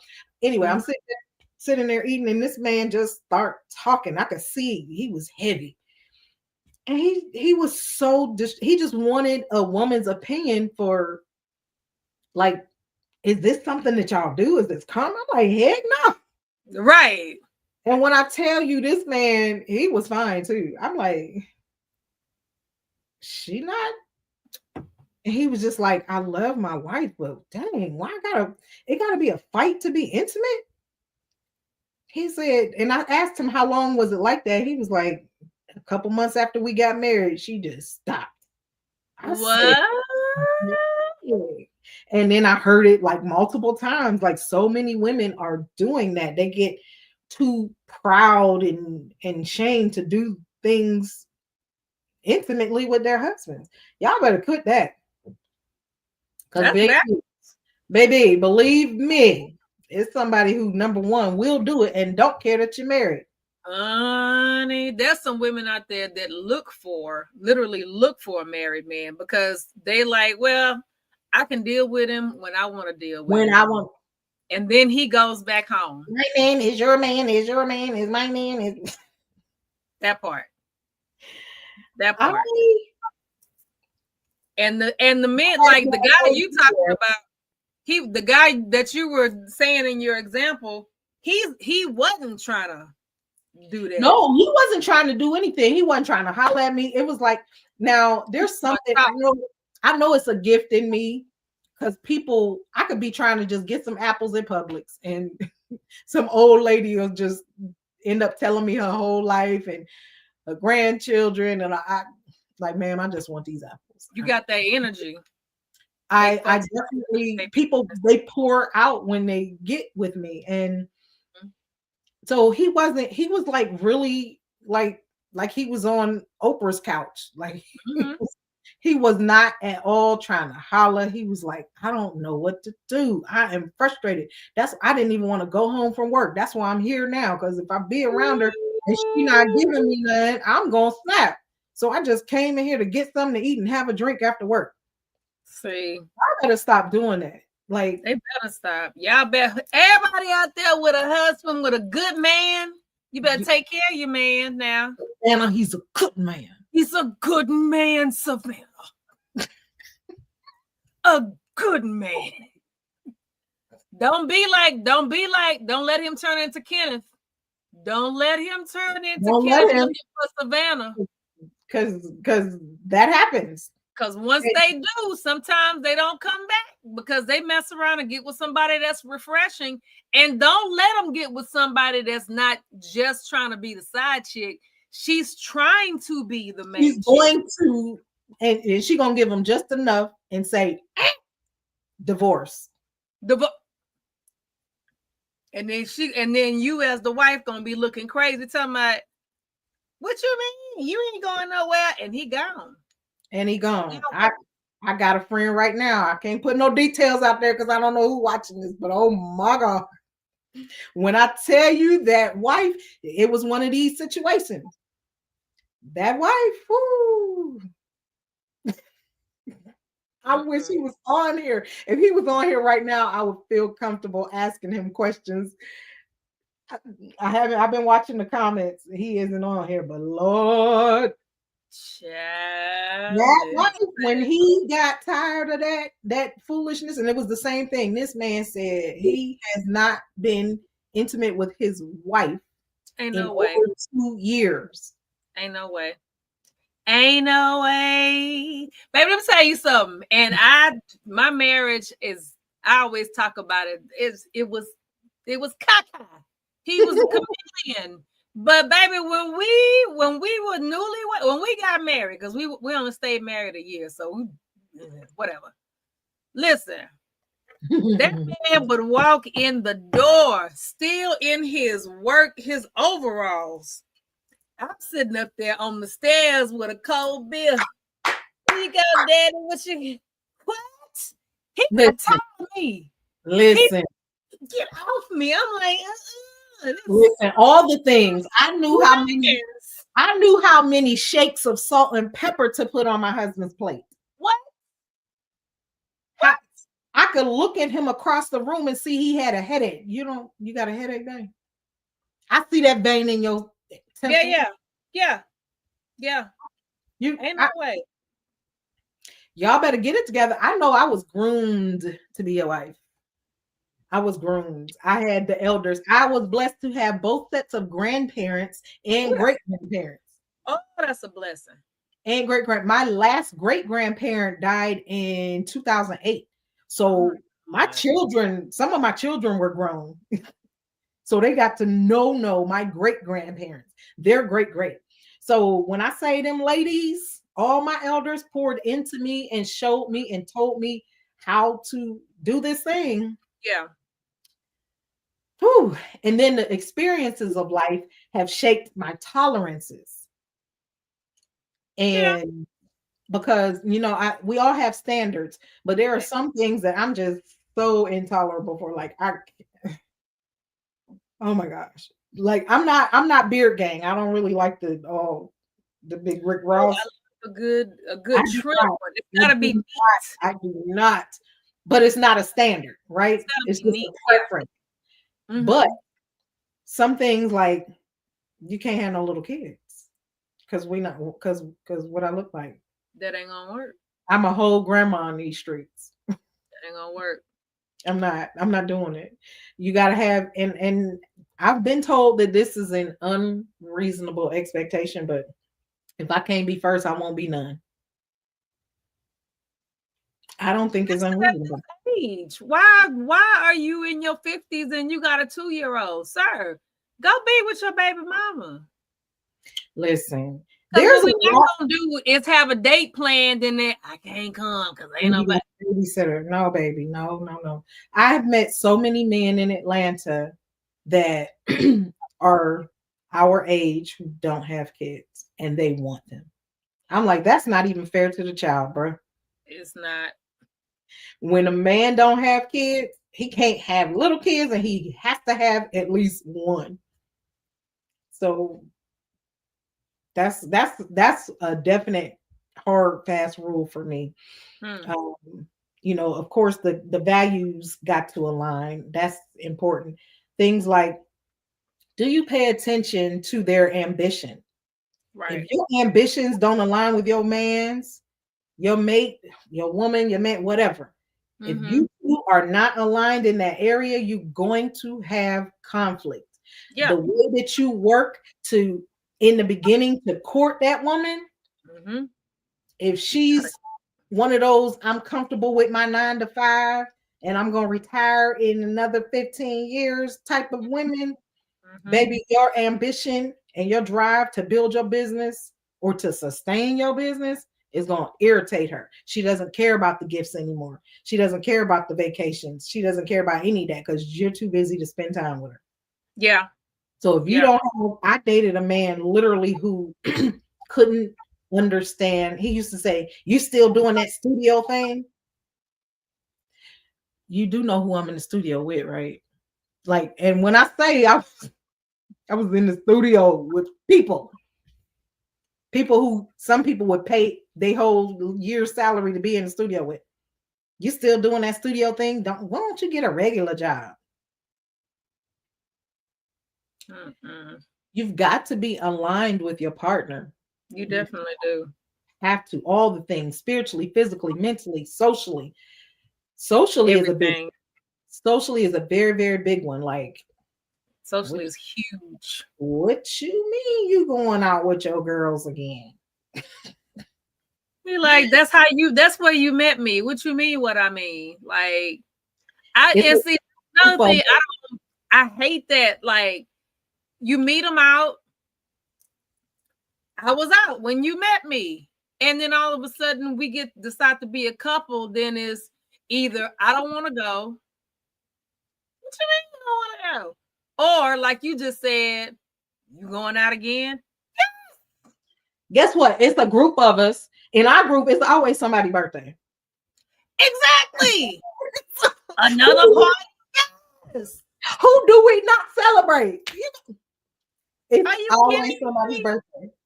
And I'm like, when I'm in a relationship, I like for my person to come with me. If I'm going somewhere and it's a group or whatever, you come on, you get dressed. We are going. Yeah. If it's a girl thing, it's just me. But if it's a group, yes, sir, come, let's go. Come on, let's go. I don't support nobody. And I don't. It's not for sporting. That's just me in a relationship. I mean, that's just my phrase. I don't. Oh, I like for my person to be with me. If you know what I'm saying. I do when I'm in that level of a relationship. Yeah. Yeah. Not just something I'm just dating or whatever. Like I tell them, you know, we're going over here. If you show up, great. If you don't, great. But right. if we booed up, especially if I know it's gonna be some other couples there, by all means, please come and hang so I can drink and you can drive. Period. The vast majority of the time, like with our situation, it's always all girls. Like it's almost always just like it's a bunch of us now. We roll deep. Yeah. But you know, we'll be out in public, but it's not many men in the group that hang like that. Not anymore. Not anymore. Yeah. I miss some of the guys, Michael and Troy and Brian and Garrett and yeah. Oh my gosh, yes. BJ used to hang. BJ. Yeah. And it was so cool. We what's his name? Harold. He was around. Yeah. Don Ernest. Oh, I forgot about Ernest. Mm-hmm. You know, but and it felt good it felt, you know, like a true brother sisterhood hanging with those guys. Nobody was like funky acting toward me ever in all the years I've been around. Funky acting or like I never had any like funny vibes from anybody. Kiki, welcome back. Can you see me? Can you see me? Can you hear me? Can you hear me? Can you see me? You still kind of frozen. We can hear you. You know what? No, I'm just gonna. Okay, I tell you what, we're gonna do this. So it's a good thing you're cute. Yeah. Okay, because your picture is just there. Your picture is cute.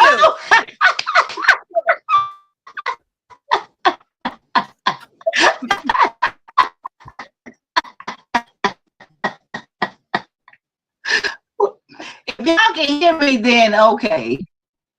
I think I'll stay in the dark room. I'll stay in the dark room. Okay. And I have to give this shout out.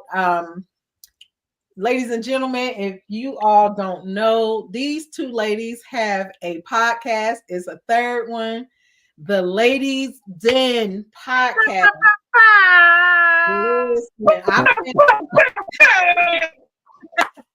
I have been honored to be on there a couple of times. Man, these girls have so much fun on that daggone podcast.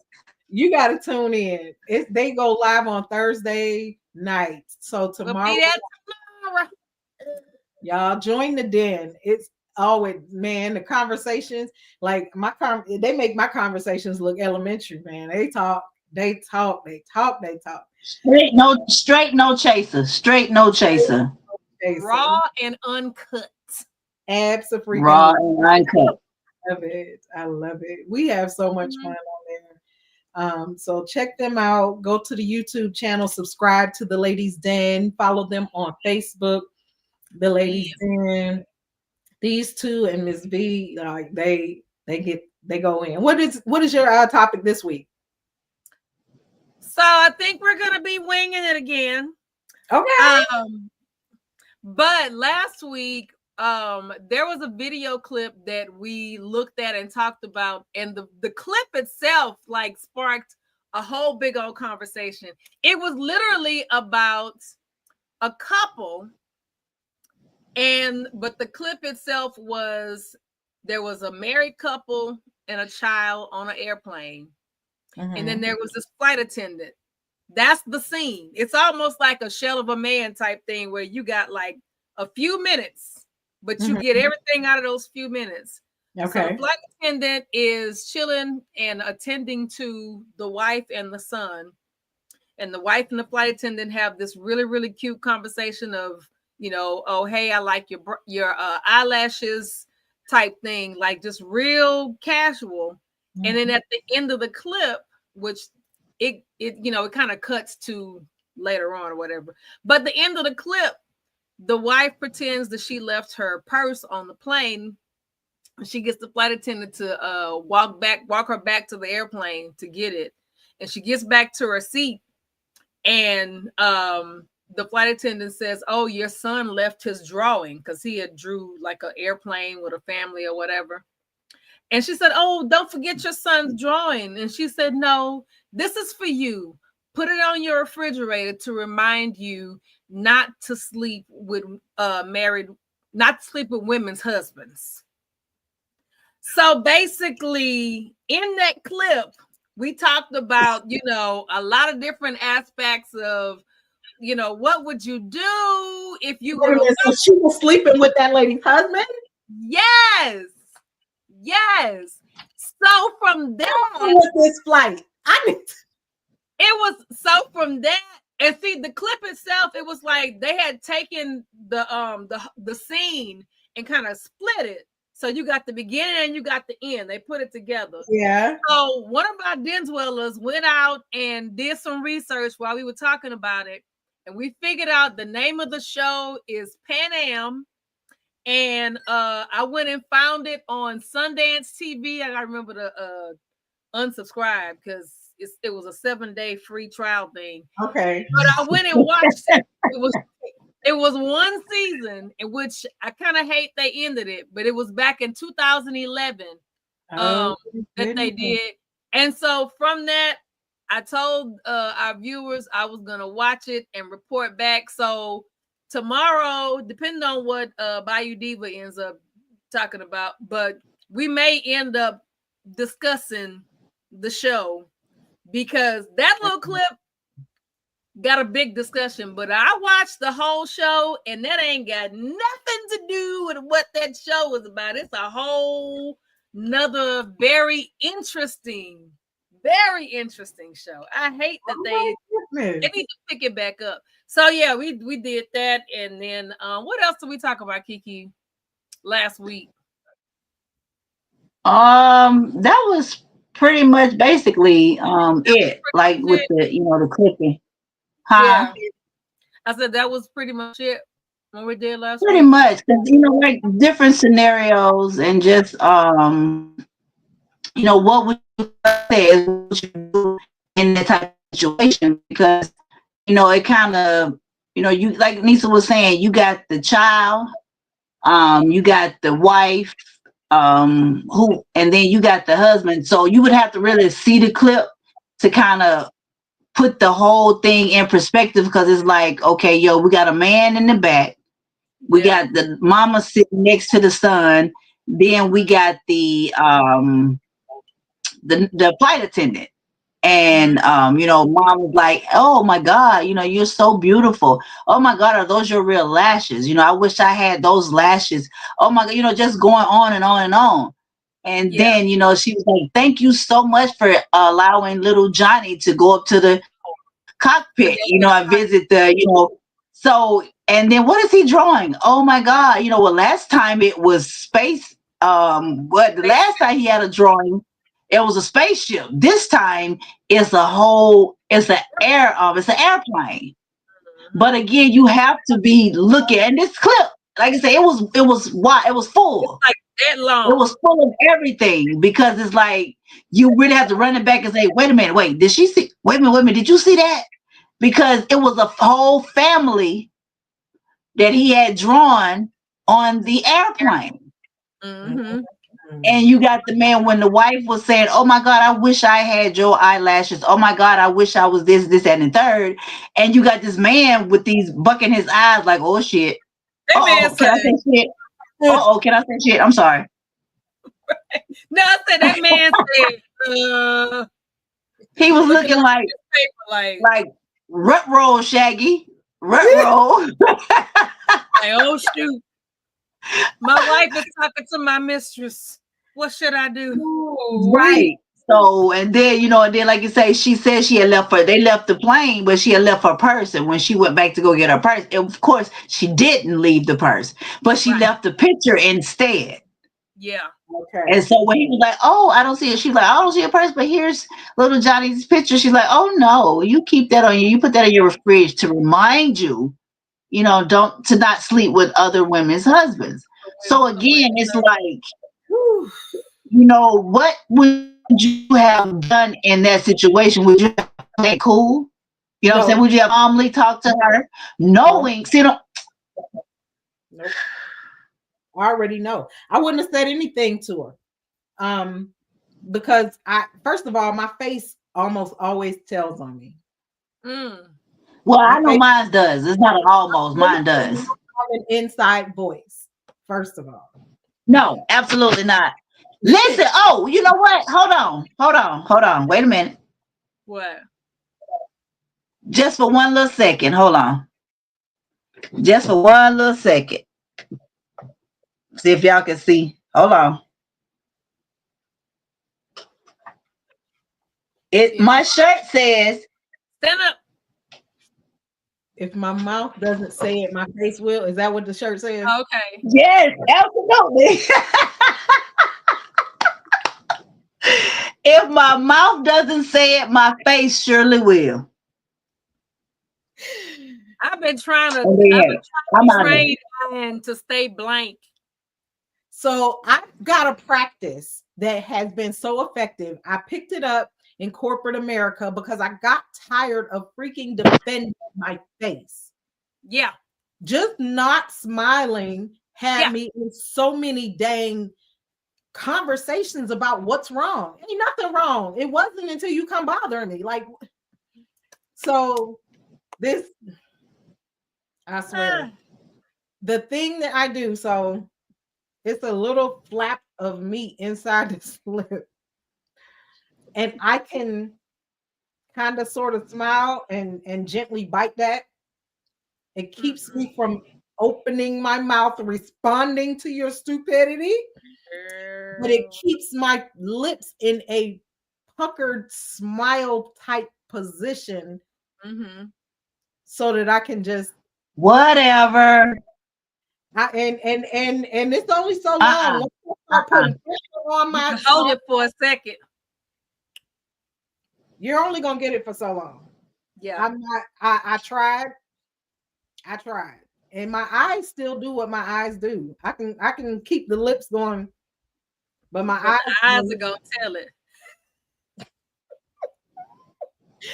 Now, if you don't moonwalk yourself on up out of my space, I'm not responsible for what happened next. But yes, I would love to. What's the name of that clip? It sounds like a whole dang on hour-long series or show, and y'all saying this is a it's like that long. Wow. It's real short, but the name of the show is Pan Am because it's surrounding the Pan Am airline back in the day. And that clip is like in the first episode of it. So it's like soon as you watching, eventually you get to it, and I saw it. I was like, oh, see the whole thing. What the full scene is about. Yeah, and it comes and it goes and it's cute, and then it just the show continues on. But when I tell you, that show ain't got almost cuss. That show ain't got nothing to do with. Hey, I'm trying to be respectful now. I'm trying to be respectful. I appreciate you. Has nothing to do with that. Now, I will say there are several like relationship storylines in there with different characters. But that one little clip that gave us that big conversation is a very, very tiny part of the show itself. It's really good. If you get a chance, look it up. And it's on Roku, it's on AMC Plus, and Prime Video. Okay. Those three, you can kind of get to it from those three. I went through Prime, and I had to end up doing a quick free trial subscription through Sundance TV. Okay. And it's like it's 10 episodes. So it's bingeable. Oh, very bingeable. I binged it. Okay. Because that if you're a binger, you can do it like that. Okay. And it's interesting, so it keeps your attention the entire time, each episode. That's good. Yeah. Okay. So we'll probably end up talking about that a little bit more tomorrow.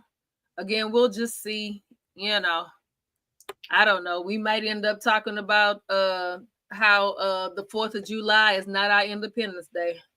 Baby. Shout out to Shell, Miss Candy, and Beautiful Butterflies on Instagram. I'm doing 3 different platforms simultaneously, so I'm trying to manage. Right. Yeah, I got it on Instagram, Facebook, and YouTube. Hey, yeah. I'm trying to be more consistent with my content. So the 30 days of I Owe Me challenge started with me trying to give to other people and give other people a one-stop shop to get. It was meant to be a full month every day, like a different masterclass, a different person. Oh, okay. I was going to have it as a closed platform. I have a closed webinar course type system. Okay. And when my little cousin, he killed himself, and it just really bothered me. This was like 2 weeks ago. His funeral was last Monday. Oh, I'm sorry to hear that. Thank you. It really hit me like, dang, it's so many people hurting.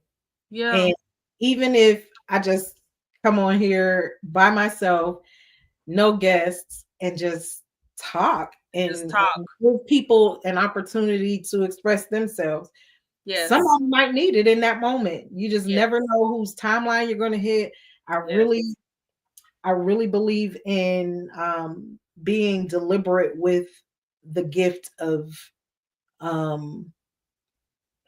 a smile. I have a strong capacity to make people smile. That's a t-shirt.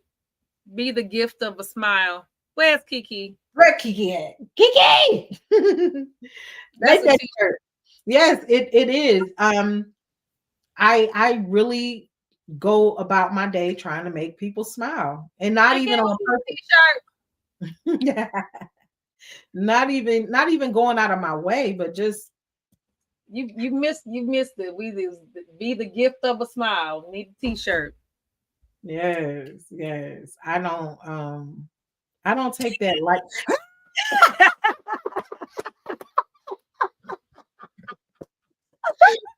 wait a minute.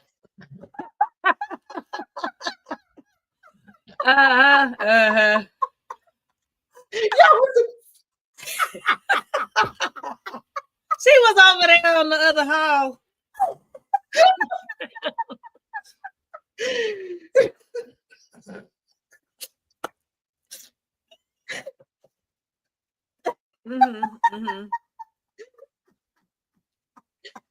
How y'all got such different signals? Like, how'd she keep dropping?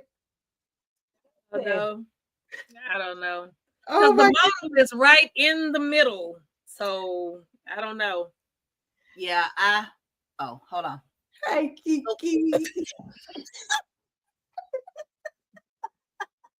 Jesus. I was in the same place. Yes. We on 2 different sides of the world. Yes. We are literally on 2 different ends. Oh my goodness. Yeah, okay. Oh, you gotta laugh about that, huh? Okay. I love it. Oh my goodness. Say I need a shirt. I didn't hear you. What did you say? Girl, what did I say? Be the gift of a smile. Be the gift of a smile. Like, just make somebody smile on purpose. Be the gift of a smile. So, are we needing a smiley face on the t-shirt too? You. So, okay. So I just wait. I just had a vision. See, white t-shirt. Be the gift of a smile with a smiley face in the middle. However you do it. I just said something. Nisa said that's a t-shirt. I don't. Yeah. I'm not trying to do it. Go ahead, sis. That sound good. Yeah. Be the gift of, and then put a big old yellow smiley face. There you go. In the center. Imagine if everybody just had the desire to even make somebody smile. True. Like, life is too short. I have been sick. I have been on my deathbed where doctors was confused and gave up on me. I can't in good conscience not wake up every day and smile. Every day that my eyes open. How can I not? How dare any of us not smile? We have to find something to smile about. And I mean, life itself is worth that gift, worth that smile. Yeah. But it also, with so much going on physically, mentally, spiritually, emotionally, a lot of us are broken. So, I mean, we can lay there and, thank God for, opening our eyes. We got the motions of our limbs and everything like that. But in reality, that situation, we like, okay, Lord, I know I got to do this. Lord, I need you to help me. Really, it'd be hard to smile. And I'm just being honest. As you mosey on and move along and you continue to think about the goodness of God and what he's done. And, and you got people in your corner say, hey, it can't be that bad. Hey, smile, put a smile on your face or whatever. Then, it's like, damn, am I really looking that bad? Is my face really speaking, that energy? So, we have to allow people to pour into us. Yes. As well, and because that's where I come in. If you ever, we walk around and baby, what's wrong? Why are you looking like that? And you looking like, look like what? Right. And you're like, well, you didn't even realize the scowl or whatever your face was looking like. You know what I'm saying? Yeah. And then somebody's like, and then I was like, oh, because I've been called on it quite a few times. I can be in a moment to where I'm just focused. And it's like, Key, you good? You straight? Yeah, I'm okay. Well, what you mean? What's going on? Well, you ain't yourself. You don't look like yourself. You ain't doing this. And then I have to check myself. To say, oh, shit. Uh-oh, damn, I did it again. Oh, snap. We free. No. Look, oh, snap. Okay, so I might need to, work on that, get it together. Then you put a spin on that and bring it back, because that smile could change the direction of, how your day goes, how somebody else's day goes, all of that. And dealing with the public, you learn how to maneuver. Yeah. Baby, I learned a long time ago. That's a big challenge for me, the public. I did so well being a carpenter for so many years, because I built bridges for probably 7 of the years that I was working as a carpenter. I've literally, on a bridge job, and this is zero exaggeration, seen an all-out brawl. And I'm talking about we way up in the air. Whole entire one crew versus another crew. They banging. Whoa! Oh, shit! If you ever know an iron worker, they cray. Oh shit! Oh shit! Oh shit! Oh shit! Listen, so I felt like I said that to say, in construction, you can almost always say whatsoever, as my grandma would say, whatsoever is on your mind. You don't have to, ain't no corporate politics, ain't no, I never had that. So then when I tried to transition out of that and playing the corporate game, I was like, ugh, I don't like that. That's how I had to learn how to do that lip thing, because I'm used to, I will bust you upside your head with this hammer. Okay. I will literally leave this hammer in your skull. How? Wait a minute. Look, let me show you. We'll exit stage left. Like that's the like people, and then they go back to work. Like you bloody, like then they come to the, like I was always the only woman. Then they come to the girl, like, can you put an ice? Can you get me an ice pack now? Like it was that I embraced the girl because I was making the same money that I was making if I would have been doing some heavy hard work. There were some job sites I was on where they literally just wanted me there to be that double minority, and I did not care because my paycheck didn't say double minority. Okay, come on, baby, y'all can be proud if you want to. Be proud if you want to. I literally sat in a semi truck cab and read a 28 chapter book in 2 days on the clock, on a bridge. Well, I was off to the on a bridge job, I should say. Hey, they just wanted me on the site. Okay. So yeah, but that's right. You can have, you know, all the expressions of your feelings in construction that you can't have in a corporate setting. So definitely not retail, baby. I've gotten somebody go to the office. I used to work at Dillard's in Las Vegas.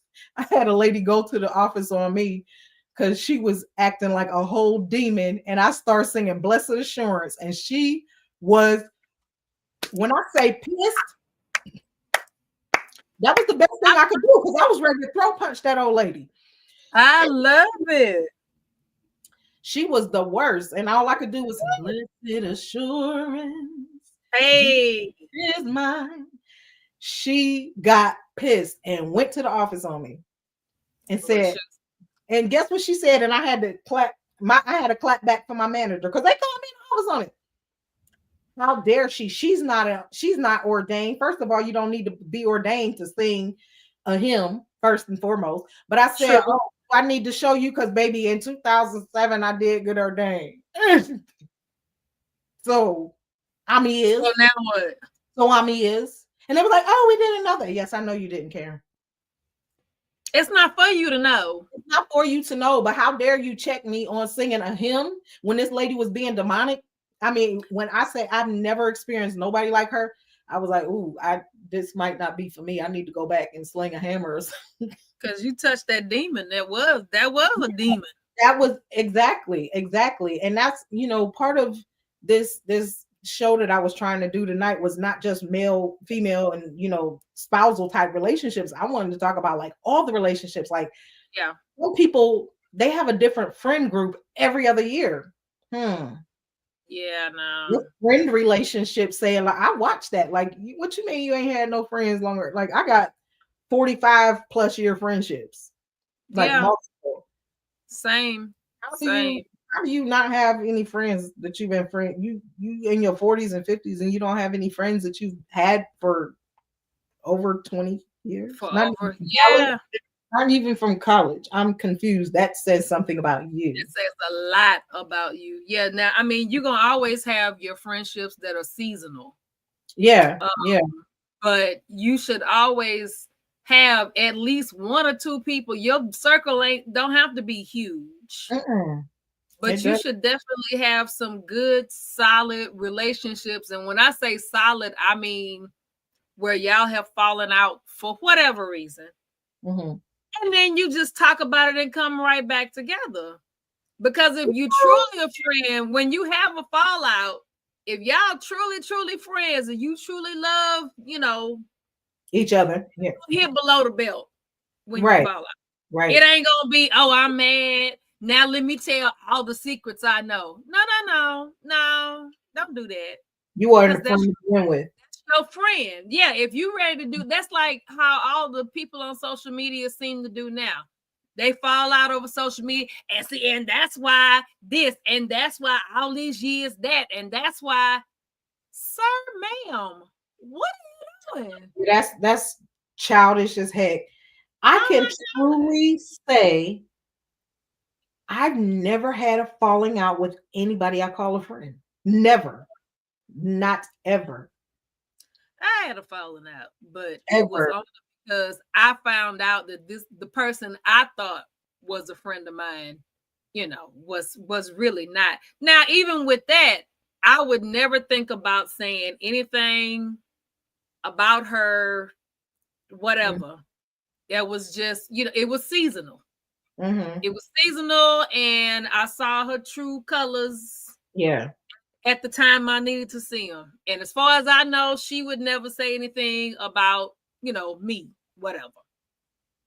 Yeah, I would be the kind of friend that, like, last year there was an incident where this man tried to be very divisive with me and my girls, and it was a business type setting, and he thought that I just brought some business affiliates to this situation. He didn't realize that we were friends.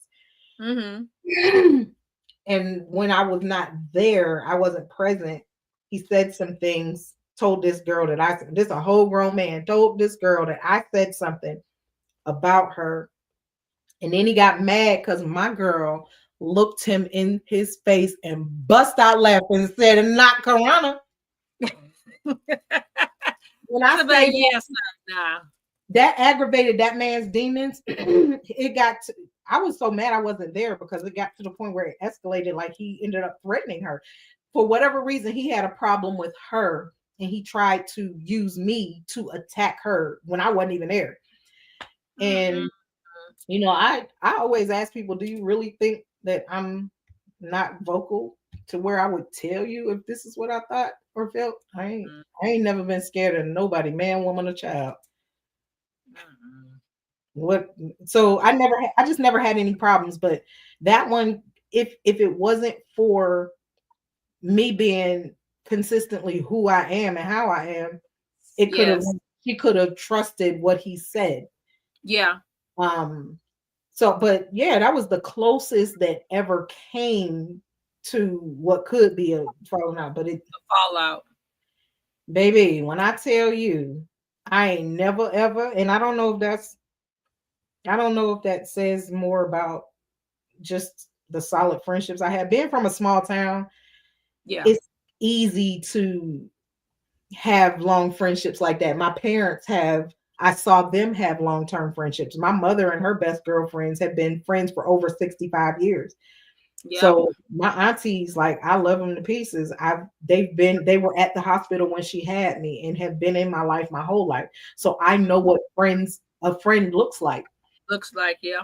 Good girl friendships look like. I hope that everybody has at least one or two good girlfriends. At least one or two, yeah.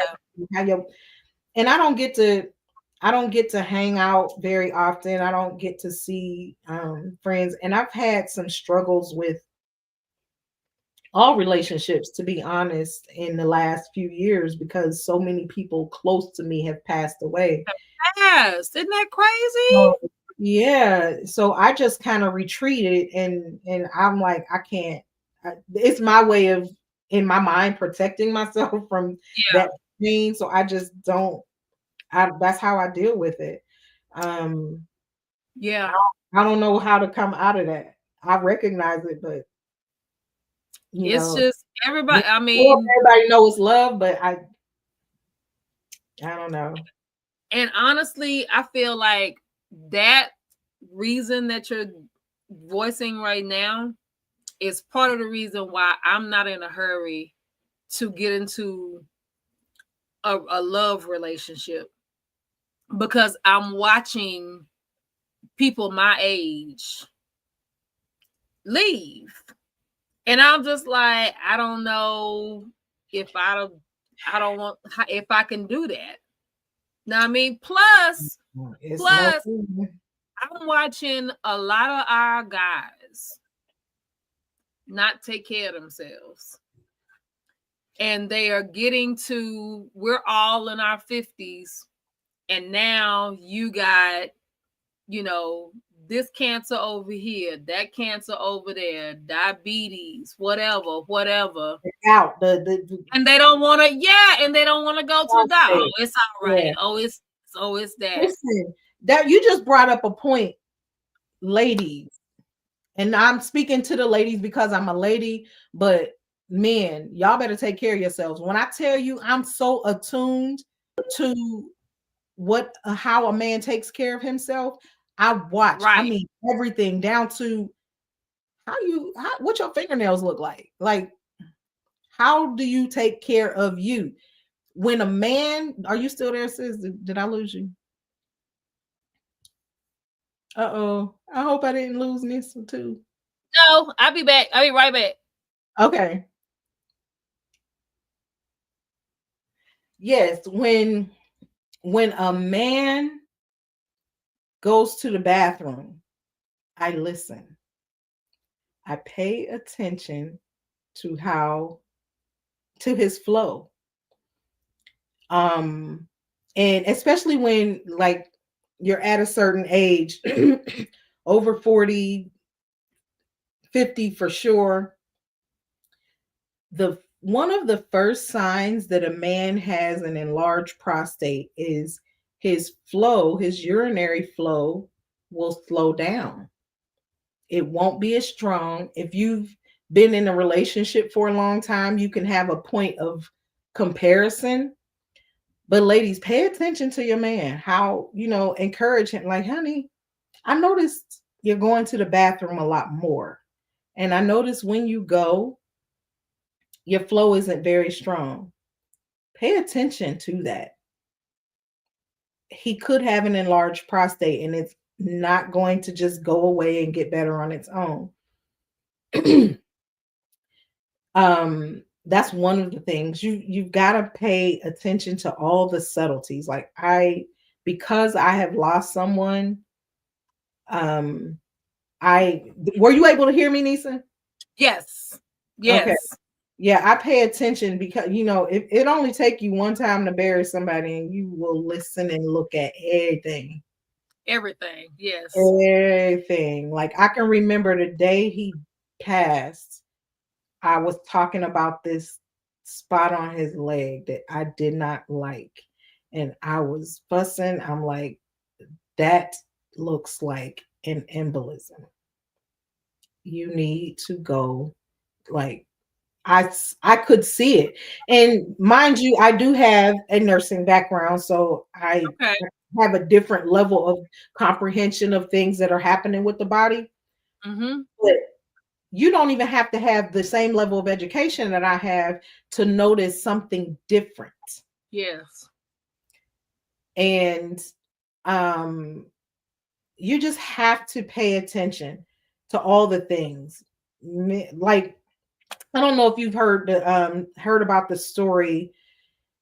Young lady, she was social media famous for sure.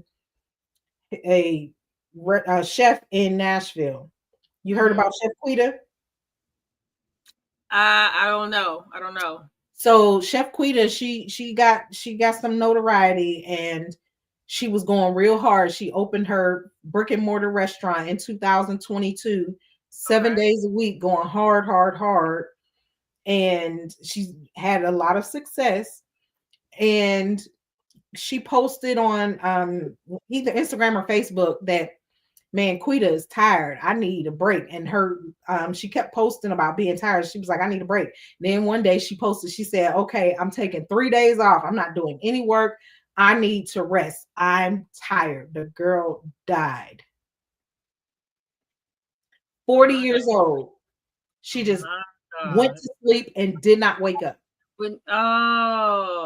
She went to sleep and did not wake up. And it's like, we do not pay attention to our bodies. Her body kept telling her she was tired, but she kept going. So men and women, y'all got to pay attention to your partners. Yes. We have to pay attention to our bodies first and foremost. That's why I said our relationship with self is first and foremost. It is. All the goal setting, all the attributes, all the accomplishments, none of it matters if you drop dead today. Exactly. And I just heard the story this morning. She passed away in May, I think, April or May. But 40 years old, she had just turned 40 years old, and she said, I'm tired. I'm gonna finally take 3 days off. And that third day, when she was getting ready to go back to work, she died. She did not wake up. So, you know, having that self-awareness is so very important. And that's the biggest thing that I'm trying to push with this challenge. You know, you owe it to yourself to truly practice self-love. Yeah. I mentioned last night, I don't look at manicure pedicure as self-care, because baby, when I go to the thing to get my nails done, it's not that relaxing to me. The shops are really? They're always busy, they always loud, people be bringing their kids, they running around, and I'm like, I just want to go. And then the ladies, if it's real busy, they're just rushing. They're gonna just take the drill and tear your nails up, and you're jumping because they're. I mean, okay, that's a cha-ching. But yes, so I like to encourage people to find different things to practice self-care. First is rest. How much sleep are you getting? How much sleep are you getting? How much sleep are you getting? Do a sleep journal. How much water are you drinking? Lots. I mean, golly, I've been drinking a lot, especially now because it's so hot. And it's so humid that I'm sweating a lot more. I normally don't sweat that much, and I don't, my body doesn't register hot. Like, baby, me and cold are not friends. But that's how I was able to move to Las Vegas, because I don't mind the heat. Girl, that dry heat, I was like, my dry heat and humidity. I don't like the humid. I don't like the humid. Let me sweat. I was in California. I felt like I was a piece of coal on the barbecue pit. I felt like I looked like I was just turning white, just glowing. And I would just get hot and never sweat. And I was like, this is ridiculous. Yeah. Let some water come out of my pores or something. Cool me down. Yes, I don't mind the heat, but yeah, so we got to pay attention to our bodies. Yes. What are some of the things that you've done to practice true self-care? I have made myself be more active. Like I have this stepper that I have had probably the whole 20 years I've been here. It travels with me from house to house. And you know, I have to, I pull it out and put it in front of me. I put it in the bathroom. So I'm going in there. That's the first thing. It's there. Like, I gotta stumble over it. You gonna get on the stepper. Okay. You gonna do something.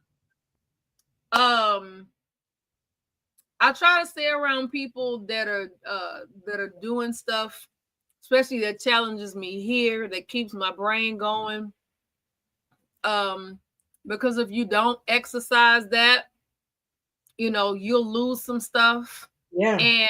And mainly for me, it's a little more personal because I watch a lot of my immediate family elders deal with dementia.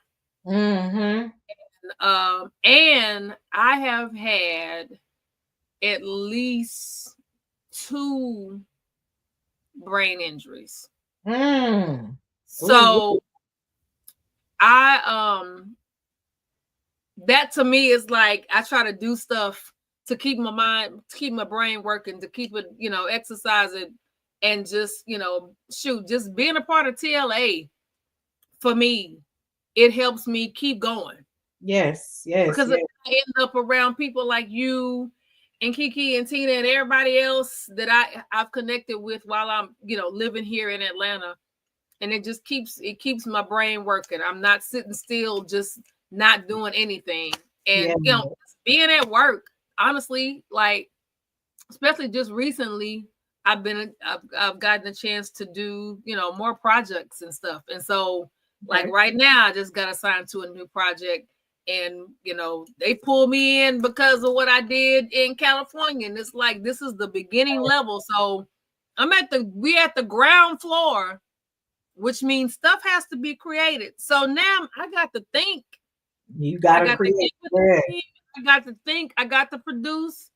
So it's like, stuff like that. And right now, my mom is probably the last girl. She is the last girl not the last girl living, but she's the only one right now that's active. My mom is, how old am I?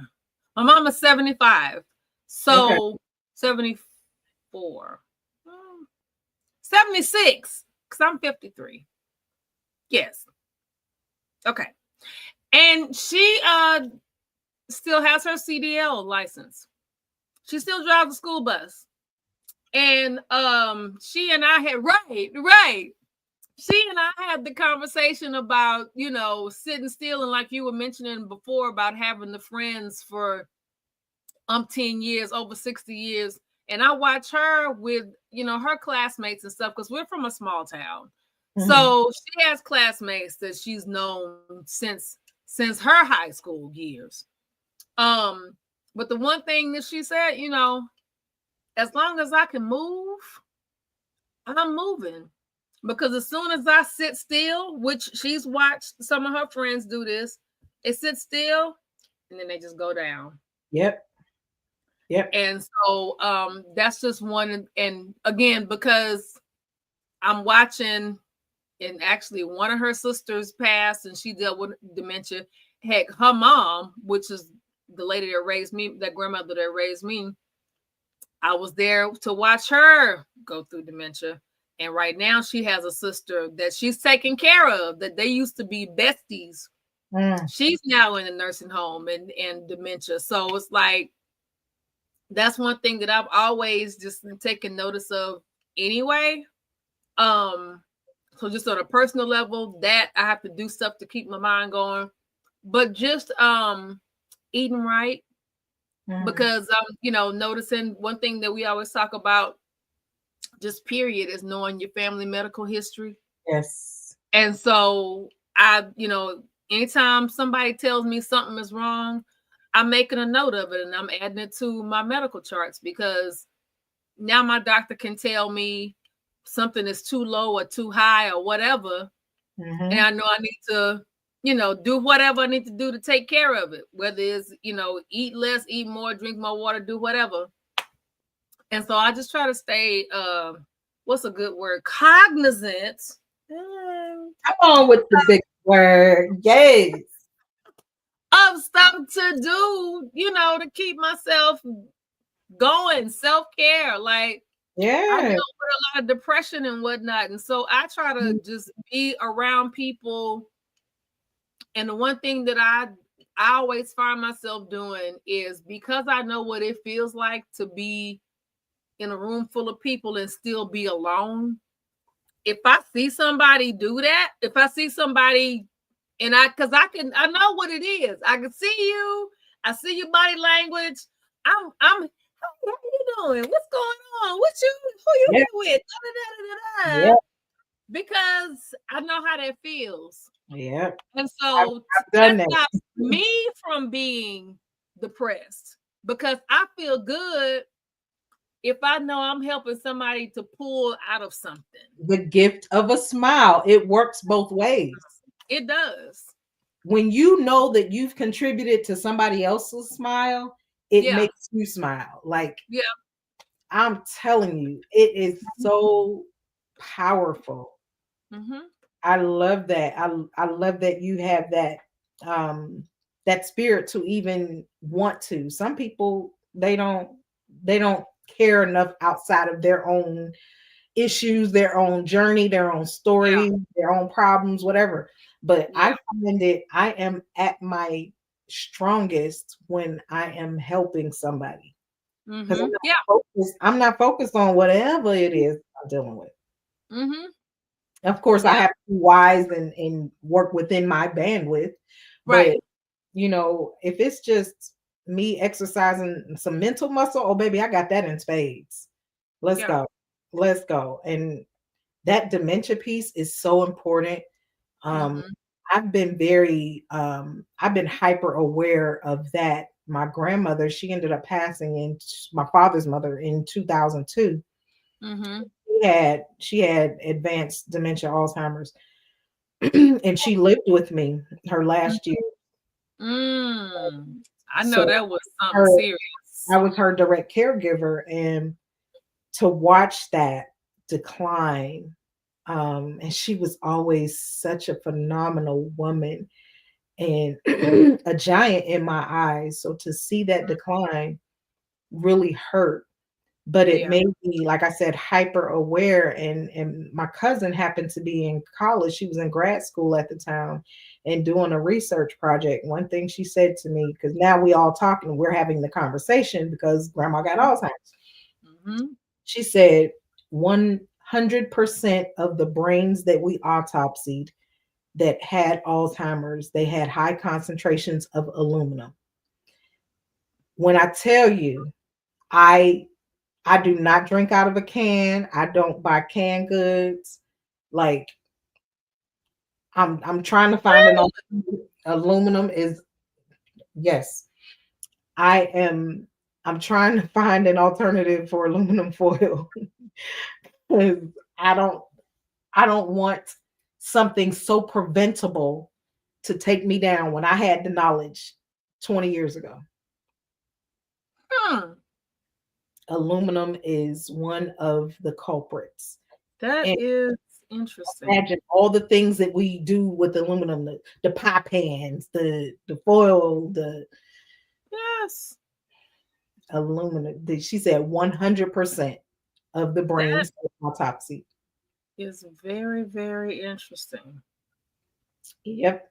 So I literally stopped like immediately. I buy bagged vegetables if I'm not getting fresh from the produce market, or I just don't like. I will not eat canned anything. Hmm. I don't buy it anyway. Mm-hmm. Mm-hmm. Yeah, that's just if it means I can preserve my brain for just a little bit longer. Yes. Yes. Because I don't want to be that person who I can't even remember my grandkids. Yeah. Yeah. It's Like yeah. my children, my spouse, whenever I get another one, because God knows I'm gonna get them. Shoot. Just okay. You better claim it. I You mean, better claim it. give me a year. I'm gonna be some. I'm You gonna better, have somebody's ring gonna be on this finger. okay I said it. Okay. On camera, I said it. then. She said it, y'all. Y'all heard her. You heard it here I'm first. ready. I'm ready. Hey. Hey. Like seriously, but yes, I love that.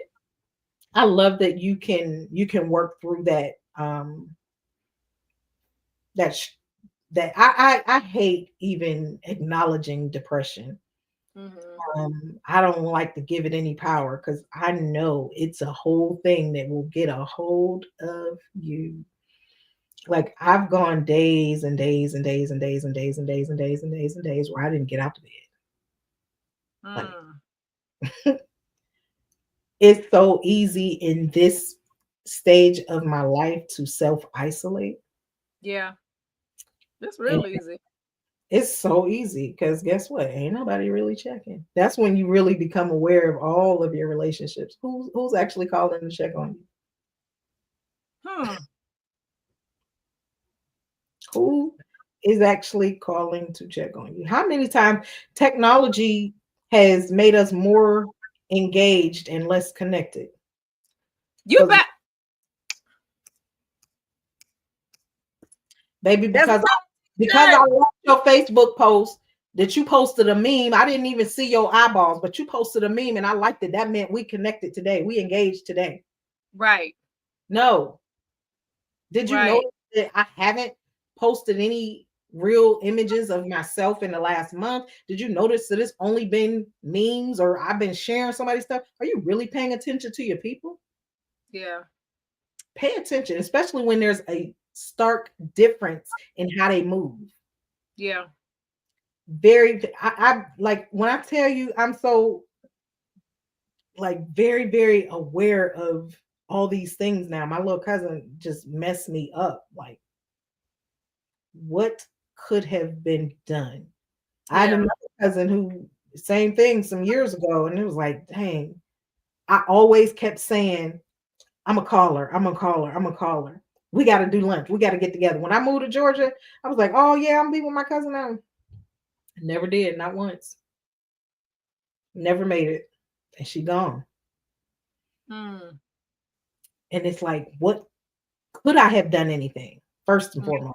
Maybe I couldn't have, but I will never know. Yeah. So, and especially with, learning some of the things that she was struggling with, I survived it, baby. We could have had a moo-moos and mimosas, good old time, and sat there and talked through it. But, maybe that's how God intended things to be. I don't know. I can't question it, but I definitely have questioned it. Like, what could I have done? Dang, why didn't all them times I didn't call? I started to call. Dang, I went, man, but that's the enemy trying to make me feel guilty because guilt is a mofo. It is. Woo! Guilt will have you. Man, I ain't going down that road. When I went through losing my man, guilt, it was guilt. Guilt was the biggest thing because I wasn't there with him. And literally the day he passed, we had a conversation and he's like, I don't want to die by myself. He told me that. And my response was, boy, shut up. You owe me another 30 years. He said, I don't know if I got 30, but I'm going to give you all I got. He died that day. When I tell you that every cell in my brain was scrambled.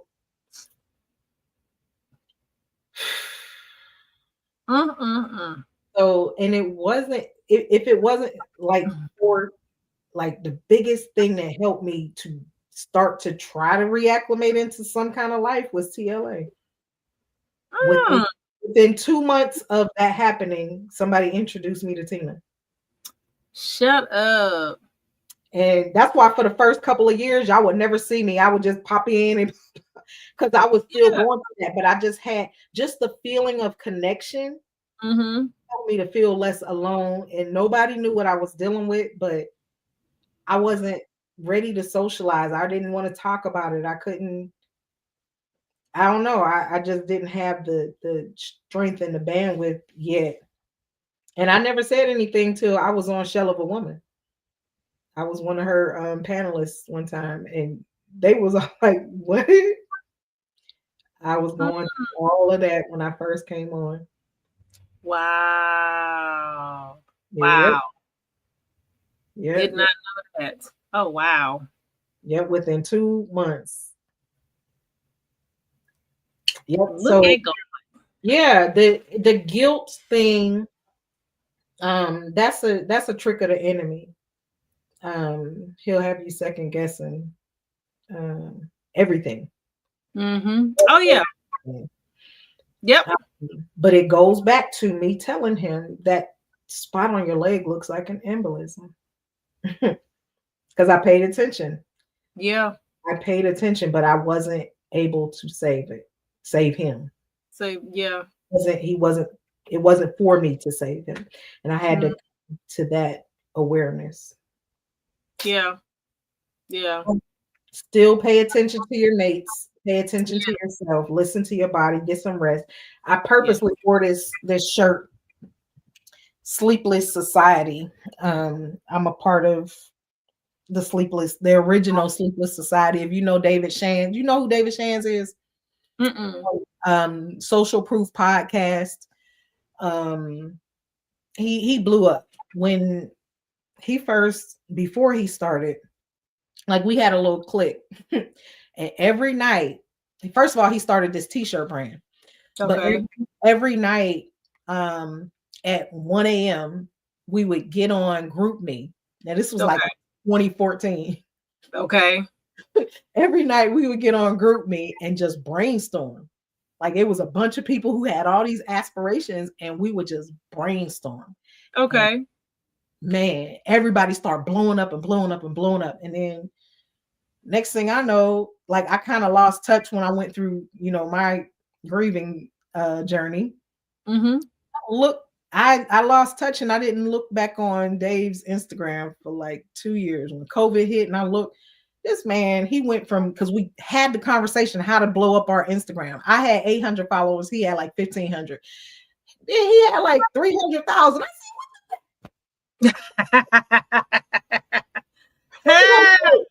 What did I miss? What did I miss? So while I was dealing with my feelings, I missed a whole lot. And my crew, everybody blew up. And here I go, still trying to build. But the Blowing Bubbles podcast is coming. It's coming. Hey! It's coming. It's coming. I'm telling you, I tried to change the name. I don't know if you've seen the whole thing. It didn't feel right. It didn't go right. It was just like, I had all the best of intentions, but it just, first of all, I invested a lot in marketing and branding of the Blowing Bubbles podcast.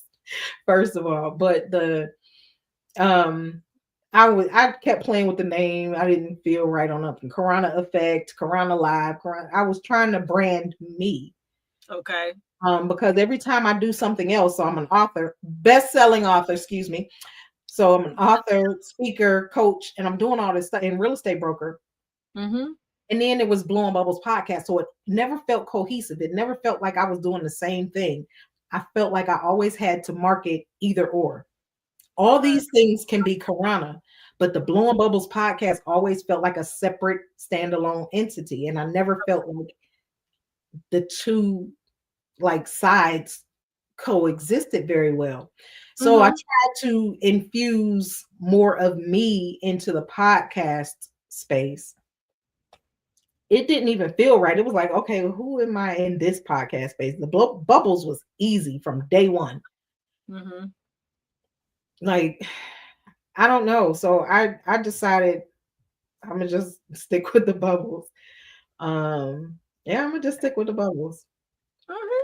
Yeah. And whatever it leads, that's where it's gonna go. So yeah, but this challenge is separate from the podcast. Okay. And it is definitely an exercise for me because I will drop something off like a hot potato. So it's an exercise for me to be consistent. So for 30 days, I got to come on here and do my thing. I'm doing it. I'm in my second week. Okay. So I'm doing it. Round of applause. And this is the longest, like, I don't even know that. I'm trying to think, have I had any of my podcast episodes go this long? Probably in the early days. And then I think my head crack interview, it was edited down, but I think the head crack interview was kind of long. This is great. I love just having just organic conversation. everything is unscripted. Like, I wanted more men to get on. I extended the invitation. So I knew my sisters would show up. Hey, yeah, I saw it. And then when I got home, so I went to the office today and I got home and I had to get back online because I was pushing some stuff out and hadn't waiting for some stuff. And so I ended up logging off late from work. And so then I went and looked, and I was like, okay, that's why I was like, I'm just not reading this. And I'm like, is it over? What, And I heard Phoebe. I didn't know she was talking to you. And then I pulled up your Facebook and I saw her, and I was like, oh shoot. So then I running here in my room, trying to log on, and the rest is history. Persistent. Shout out to Aaron, who was the first guest who jumped on tonight, the only man. I want to follow his story with this relationship. Did you hear any of what he was saying? What he's they're not calling it a real relationship, but he's dating or whatever they're doing with this lady who he sees and recognizes that they are not aligned, and he's like, but she's very persistent. Run, sir, run. We already, yes, run and hide. Just block her. I don't know. She probably knows where you live, so yeah. I don't know. We too old to be fooling with people we don't align with. I don't know. Not doing it. That was back, 10, 15 years ago. Okay. I had a clarity to know what I wanted or what direction I was in to seek alignment. But I was always in relationships. This is the longest I've been single whole life. I have never been single. I used to always be connected to somebody. It was always a man. Yep. I finally figured out I didn't have to have one. I was like, oh my God, this is kind of nice. I don't know if I want another one. I do. Lord, I do. I love love. I do too. I love love. I just need a genuine person that just vibes with me, that just gets me. Tell us what your ideal man is. Who? I don't care if it's 100 different bullet points. Okay, I'm a country girl at heart. So I grew up with the men, which is why my ex almost got me. I grew up with the men that could cook, that could build, that could fix. I didn't necessarily my uncles were both blue collar and white collar. So yeah, some that were in corporate, some that just hands on, and they also were in the military. So it was like I grew up with men that could do stuff. That's what attracts me. This is one guy that, he's very nice. We're really, really cool friends now. We went out on a date, and I wasn't even thinking about, trying to say the kind of man I was looking for, but it just came out. I was like, oh, I like me a good old blue collar man. He was not. Okay. Hey, Will. And as soon as it came out of my mouth, I said, uh-oh. I probably shouldn't have said that. But it was true. I like a good blue collar man. Now, if you doing it and then you turning that whatever you do into, if that's your business, that's your, you created your own business, you're an entrepreneur. That's okay. Thank you. Good. I love that. I like a man that can pray over me. Listen. I need, and that's how my ex-husband got me. He took me to church. I was out of church at the time because I was born and raised in church, but I didn't have a church home literally when I met him. He took me to a church, which I ended up meeting some ladies that I am friends with to this day. Okay. So I guess the Lord had to use that jackass to connect me with some lifelong ridedownthere.com friends. Okay. But I like a man that can pray for me. We are equally yoked. I like a man that is okay with me doing me. Not trying to force me to do things a certain way, because the guy, the fixer, that's my ex, when I first started doing Eat and Drink with Me. And I was like going slow at my pace. And he used to always say, you need to get out there and you need to do this, this, this, this, and this. And I'm like, that's not, I get what you're saying, but that's not my speed. Let me do it the way I'm comfortable doing. I just like somebody that can line up with me, especially with what I'm doing right now. You know, with my job, if I have to get on a plane and go somewhere, be cool with that. I might, depending on what's going on, I might be gone for a week. I might be gone for, be cool with that. If it's something going on with TLA or whatever, and we got to go and I got to show, be cool with that and show up with some damn roses when I'm done. I want to come from behind with my go bag and I'm tired and my feet hurt. Go bag, honey. Oh, baby, you did so good. And bring me some flowers or a Darth Vader lamp or something because I'm a sci-fi fantasy nut. I need you to be okay with that. I love it. I need you to be okay with the fact that I love Marvel and DC. And when I get ready to go to the movies, I'm going by myself for the second show. I mean, the first show of the matinee of the second day it comes out. And I have to sit in a particular spot. And I don't need popcorn or a drink because I don't want to get up to use the bathroom because I'm watching my movie. I need to be okay with that. Okay. I love it. Because I'm quirky like that. There's certain things that I finally figured out who Nisa K was. Because when I first moved to Atlanta 21 years ago, I had no idea who I was as a person. Brown. See, and I'll get you on next time, man. Hit me up. He should have been here earlier.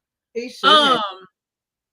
And so now that I know who I am, I need somebody to get with me and just like I want you to know me, I'm watching you too. Yes, Lord. I see you. I'm checking you. I'm checking to see what your love language is. I'm checking all of that because everything that you're doing, I'm not the kind of person that's gonna sit up and tell you everything I like. Check so you can just do that and look like you showing up. Biggest mistake people make. You gave them the blueprint to play you, sis. I'm not giving you my blueprint. I need you to check it. And if we met while I'm doing one of those things, cool. Because somebody almost got me like that too. We aligned with a couple of things. And I was like, ooh. And then when the dating whatever was going on, I was like, okay, sir, that's the only thing you had. All right, well, it's been nice knowing you. I don't even want to play no more, sir. Go away. And he tried to come back around a couple of times. I was like, sir, the end. That's all, folks. No. Yeah, I'm not giving you my blueprint, but I'm watching. I'm seeing what you like. We gonna, all of that I just said. That's what I need. Hey. And I need you to be ready to buy some land so we can move this mobile home. I swear, I'm ready. I'm like Jody's mama.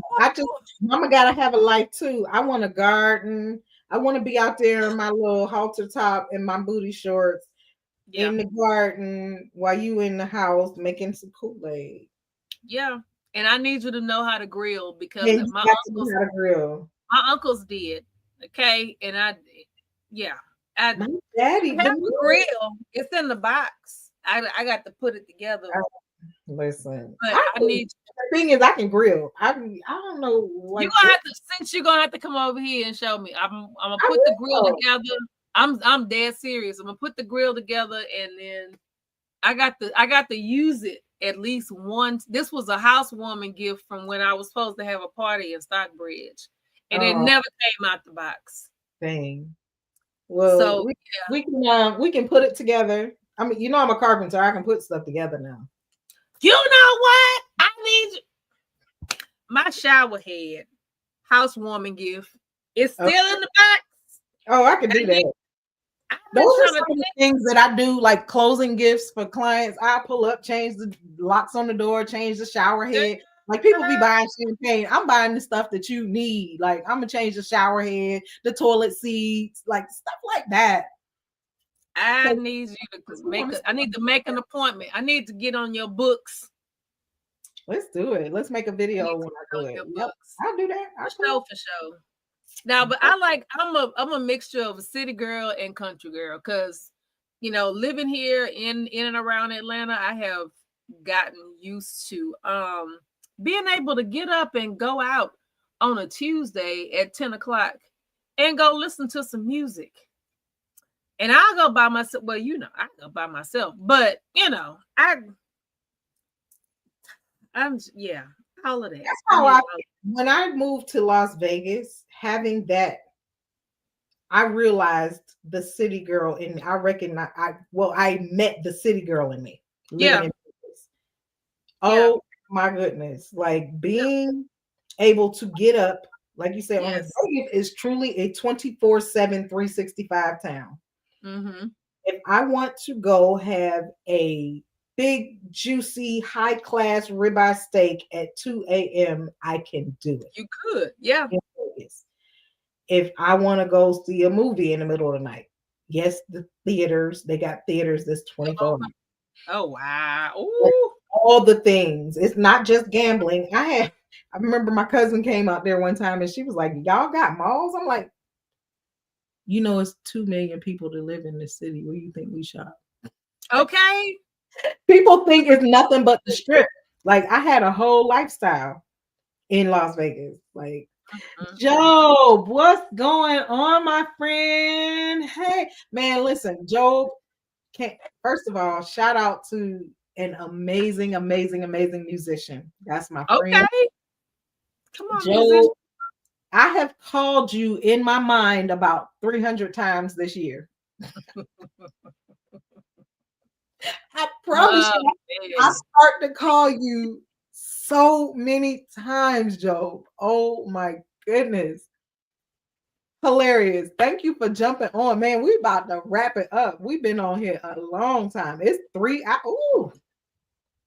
Yeah, just talking. So good. Just talking. First of all, I haven't seen my sisters in too long. But life, man, when we get together and have an off-camera conversation, oh Lord. Life be life. But we're gonna put this grill together. I'm telling you, we're gonna be over here at the house now. I can show y'all something. I can grill and I can make the sides. So when I was married, my husband was a phenomenal cook. He could grill like, oh my gosh. Mm-hmm. So we had the perfect tag team. But I can also grill. Like he definitely got me tight and right on the beef ribs. I love beef ribs. I ain't had them like he make them but baby, I can grill. I can definitely grill. We're gonna make it happen. Charcoal. You know what? I'm not well versed on the gas grill. I'm a charcoal girl. This is charcoal. Yeah. Great. I do not fool with gas grill. I'm scared of gas. I don't want to do it. Yep. So let's make a date, man. I am so with it. I am definitely weekends. I'm super flexible, but I'm committed to this challenge, so I'm not doing a whole lot. I think I'll be done the 3rd week of July. I just started June 22nd. Okay. So I got a couple more weeks because if I do anything, I'm not gonna get live that night. and it's a push from my perspective. It's a push for me to just show up every day. Yeah. So it takes 21 days to establish a habit. Well, if I go above and beyond and do 30 days of this live streaming every day, I will be in good condition to continue doing my content and to continue with the podcast, because all my platforms are monetized. So I don't have any excuse. I'm trying to really make this thing, like, it's people out here making millions of dollars on social media and they're not saying anything. Like, people will sit there and eat a bag of potato chips on social media. There's people who make millions of dollars because somebody else wants to watch them play Xbox. Like, we got it. We got it twisted. So while Job is on here, Nisa, one of the things that I want to do is to have a I'm calling it Jam Session Live. So we do like live broadcasts, and we have real musicians. Like, so it's like karaoke with a live band. We can do original music if you got original music, and God knows I got a lot of music. I've recorded with Job. He's a singer songwriter too. I don't know if you sing, but he definitely is a musician, a composer. But I want to do this. Like, I really want to do this and have us sit around, because you know we can all. It's like the whole TLA crew can sing. I'm with it. I'm an alto, Job. I'm an alto. Yes. I'm alto. And another thing that she got going on, Job, she can style a song like, oh my gosh, the things that y'all did to that one song. I'm like, what's that? The one you and Kiki always do. Girl, I like it. Man, that song, every time y'all do it, it's like new for me. I'm like, oh my gosh, I love it. I love it. Boy, we ain't sang this song in it's been years. Really? Oh my goodness. That's how much I hang out. I haven't been out in so freaking long. It's been some years. Oh wow. Dang. Okay. Well, we gotta get it. But yeah, I want to do that. I want to do I really want to record it. I want it to be where everybody, here's the vision. So anybody out there, you're welcome. If you're a musician, if you are a singer, let's get it. The vision is everybody goes live at the same time on their own devices. So you're getting a whole bunch of different eyeballs on you and your talent that nobody else may have seen you before. You're getting a whole audience. So everybody gets exposure, and we get to have fun. And if that's not if you're not out there for exposure, you just want to join in, you like to have fun, okay, cool. Or you might be a dope camera person and you don't really have a portfolio, you don't really have an audience. Man, get in this room and you got all these people. Everybody can tag everybody can share and reshare. So that's the thing. Jam Session Live is what I've named it, and I want to do it. The last time I did something like this, it's been a few years. It was before my life changed. I had like 2.5 acres in Conyers, and I used to do bonfire jam sessions, and we would go out back, baby, that thing right there. I mean, it was a whole vibe. First, we started at the house. We would do the house concert inside. I'd bring different artists from different places around the area, not even just Georgia, but people came from Memphis, Oklahoma. I had people really travel for these things. And then we would end the night. They didn't know it. Like, people who were new never expected it. We'd go out back. I'm talking about the whole vibe. You can do spoken word. Like, I play bongos. We'd be roasting s'mores, doing spoken word around the fire. Like, it was just a whole vibe. This one girl from Chicago, she started crying. She was like, I ain't never had no s'more. I ain't never did nothing like this in my life. It was so funny to me, but she was so blown away by just like something so simple. And the thing that united us all was music. I gotta find the videos somewhere. They pop up, like, it was I think in November, October time. They usually pop up on Memories, because a lot of we made some videos and shared them to Facebook. So dope, so dope. Okay, I'm with it. I'm putting it out there. Let's get it. Let's get it. I'm But with I got early morning, so I'm gonna get myself together.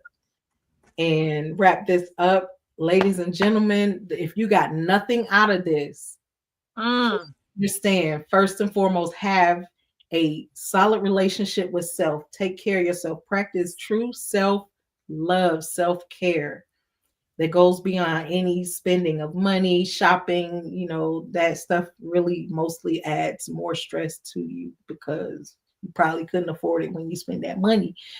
But that's a whole nother episode.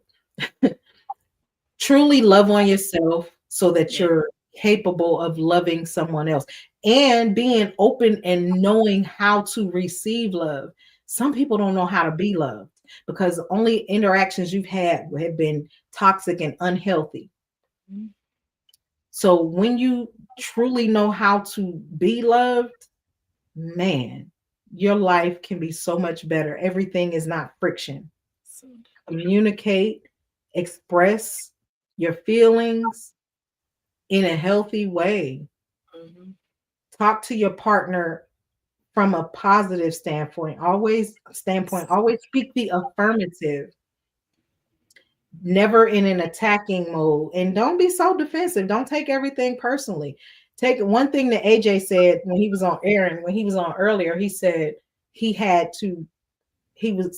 son's mother said something that was kind of bothersome to him, and then he had to stop and think later on after he was off of the phone and say, who is this trying to join? Somebody trying to join? I don't know who that is. Is it Fabian? I don't know. Can you see who it is? Do you? No, I can't see nothing. It just says DNME. I don't know who that is. How did they get the link? I sent a Oh, you sent the link to somebody? I sent a link to Fabian. He's done Shell of a Man. I know who Fabian is, but I didn't recognize that. I don't know who this is. I don't know who that was. I don't know who that was. He didn't. I admitted him, and he didn't. Okay. It went away. Okay. Well, I appreciate you sending the link to somebody else because I wanted to have more men. Yeah. Okay, he came back. I want to see who this is. But I can't see a picture. Hello. Oh yeah, I'm in a. Who is this? I can't. Who's this? It's Fabian. It's Fabian. Welcome. I got on late. You did. She said, yeah. But at least you showed up. I appreciate your life, brother. Oh my goodness. Now, so what is I don't even know where to start, man. We have talked about some of everything under the sun. Right. How you feeling about it in these dating streets? Are you not married? No, I'm not married. Okay. Are you the Fabian I did that movie with? Yes, the same Fabian. Okay. Whatever happened to the movie? I'm like, I did a movie with a Fabian. A TV, some kind of film. Because I let the guys, I don't know if you were in that scene. I let them use my house. My house was a trap house. Yes. Y'all found a dead body in my house. Traumatic. Yes.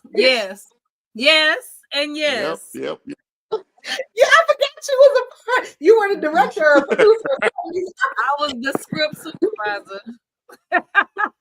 Exactly. Oh my goodness. I totally. Okay, yes. Okay, well, welcome, my brother. What is your take on the dating scene in this day and age, man? What's up with how you feeling out here in these streets? Okay, I see you want the rated R version or the whatever version you got, man.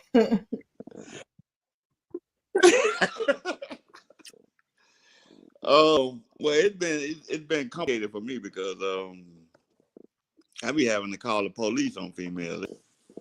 What?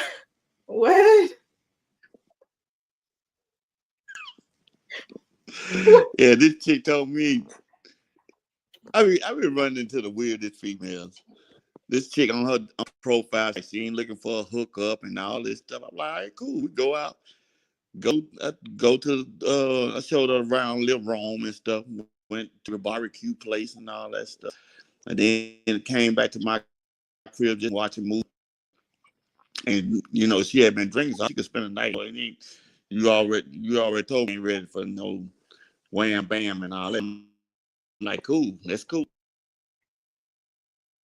But somebody had it because she was in the bed. Oh, so I'm ugly to you? You don't want to touch me or nothing? I'm like, look, I'm rich.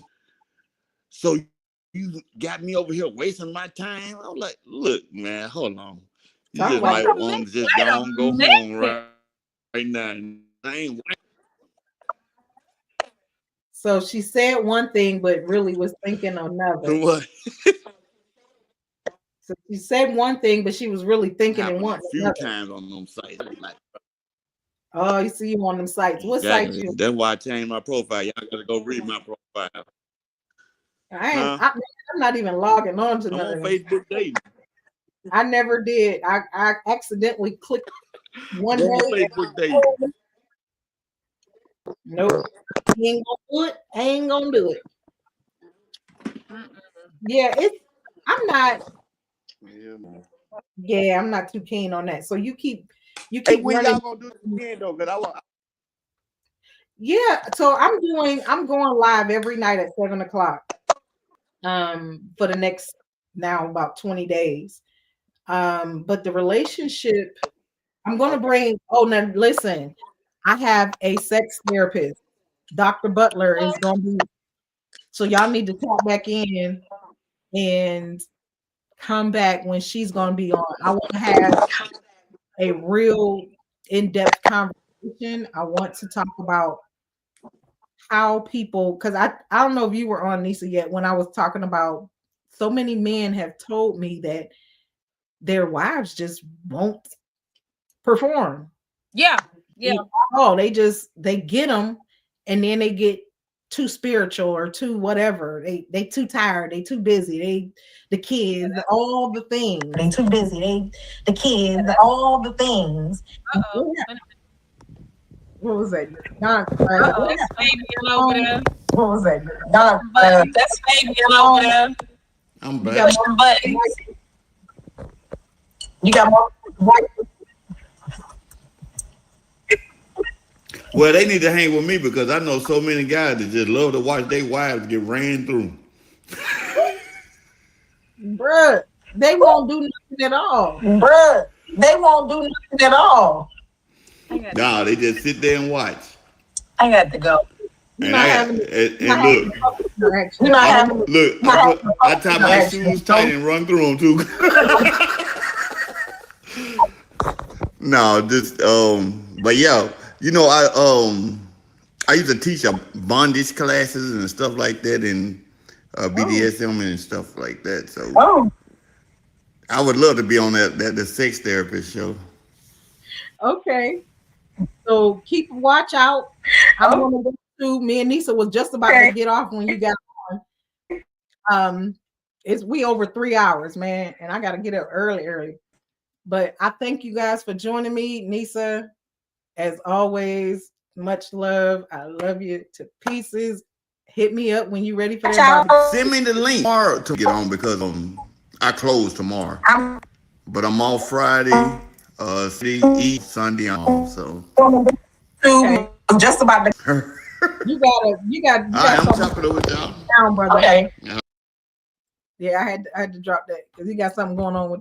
I couldn't take that echo. Yeah. And all that. But thank you so very much. Thank you. Thank you. You have definitely made my night. You and Kiki. And when she came and put the face in there, I was like, yeah. Yes. I love it. I love it. I love it. But enjoy your night. Man, if you saw what my sister said she is looking for and that sound like you, holla at me. I will screen prospects. Okay. Because this is my sister now. This is my Aries sister. This is my sister. Now, we will back to back scrap now. Mm-hmm. Okay, so she a good. She one of them good girls, one of them good Southern girls. That my friend. So thank you, ladies and gentlemen. If you are still here, and there's still 7 people somewhere, they here. Drina, hey sister, she's 61 and over it. Age of life is worse than baby. It's challenging. I'm telling you, I'm gonna have to do this again. I want more people. Oh dang, Instagram was going live. I couldn't watch all the things. The show is everything. I laugh, smile, and learn some. Man, thank you, Angelique. Oh my God, I can't even acknowledge everybody. I'm so sorry, y'all. I can't watch all the screens. Instagram was jumping. So awesome. Again, because I have so many women that I've talked to that are in their 70s and they still dealing with BS. Yeah. Oh yeah. So yeah. don't think because they get older that they grow up. I'm telling you, these out here acting like plum ace fools. Young fools turn into old fools. What my grandma used to say. That's it. So we're gonna have to do this again. This was like it's my longest episode and my most engaged. So I thank you. I can't wait to see what YouTube was doing because I can't watch all the things. I got the phone going here. I'm trying to watch it. I can't watch Instagram. I got a computer right here. I got a computer here. I'm trying to stay here, locked in with my guests in my audience. So thank you, everybody. Make sure you go to YouTube and subscribe. The Blowing Bubbles podcast. Look for the girl with the orange background and the big girl, big afro. That's me, Blowing Bubbles podcast. You can Google it and get to it. I need to get those subscriptions up, and I need to get my watch hours up. YouTube, that's the only platform I have that is not monetized yet. I need 4,000 watch hours and 1,000 subscribers. So I'm on. That's good to know. That's good to know. Yes. And you start getting them YouTube checks, man. Baby, YouTube is making the real millionaires. Okay. The real, TikTok, people making money on TikTok and the other things, but YouTube, you start getting YouTube checks, baby. Okay. Yeah. So let's all boost each other up. Share this. Let's get this. If you watch this, if everybody to watch this long almost 3.5 hour thing, baby, that's my watch hours are going up. I'm watching them analytics. So thank you again. I am going to go because mama gotta handle some nature and then go to bed. So bye. See you on the ladies' den tomorrow. Hey. All right, bye.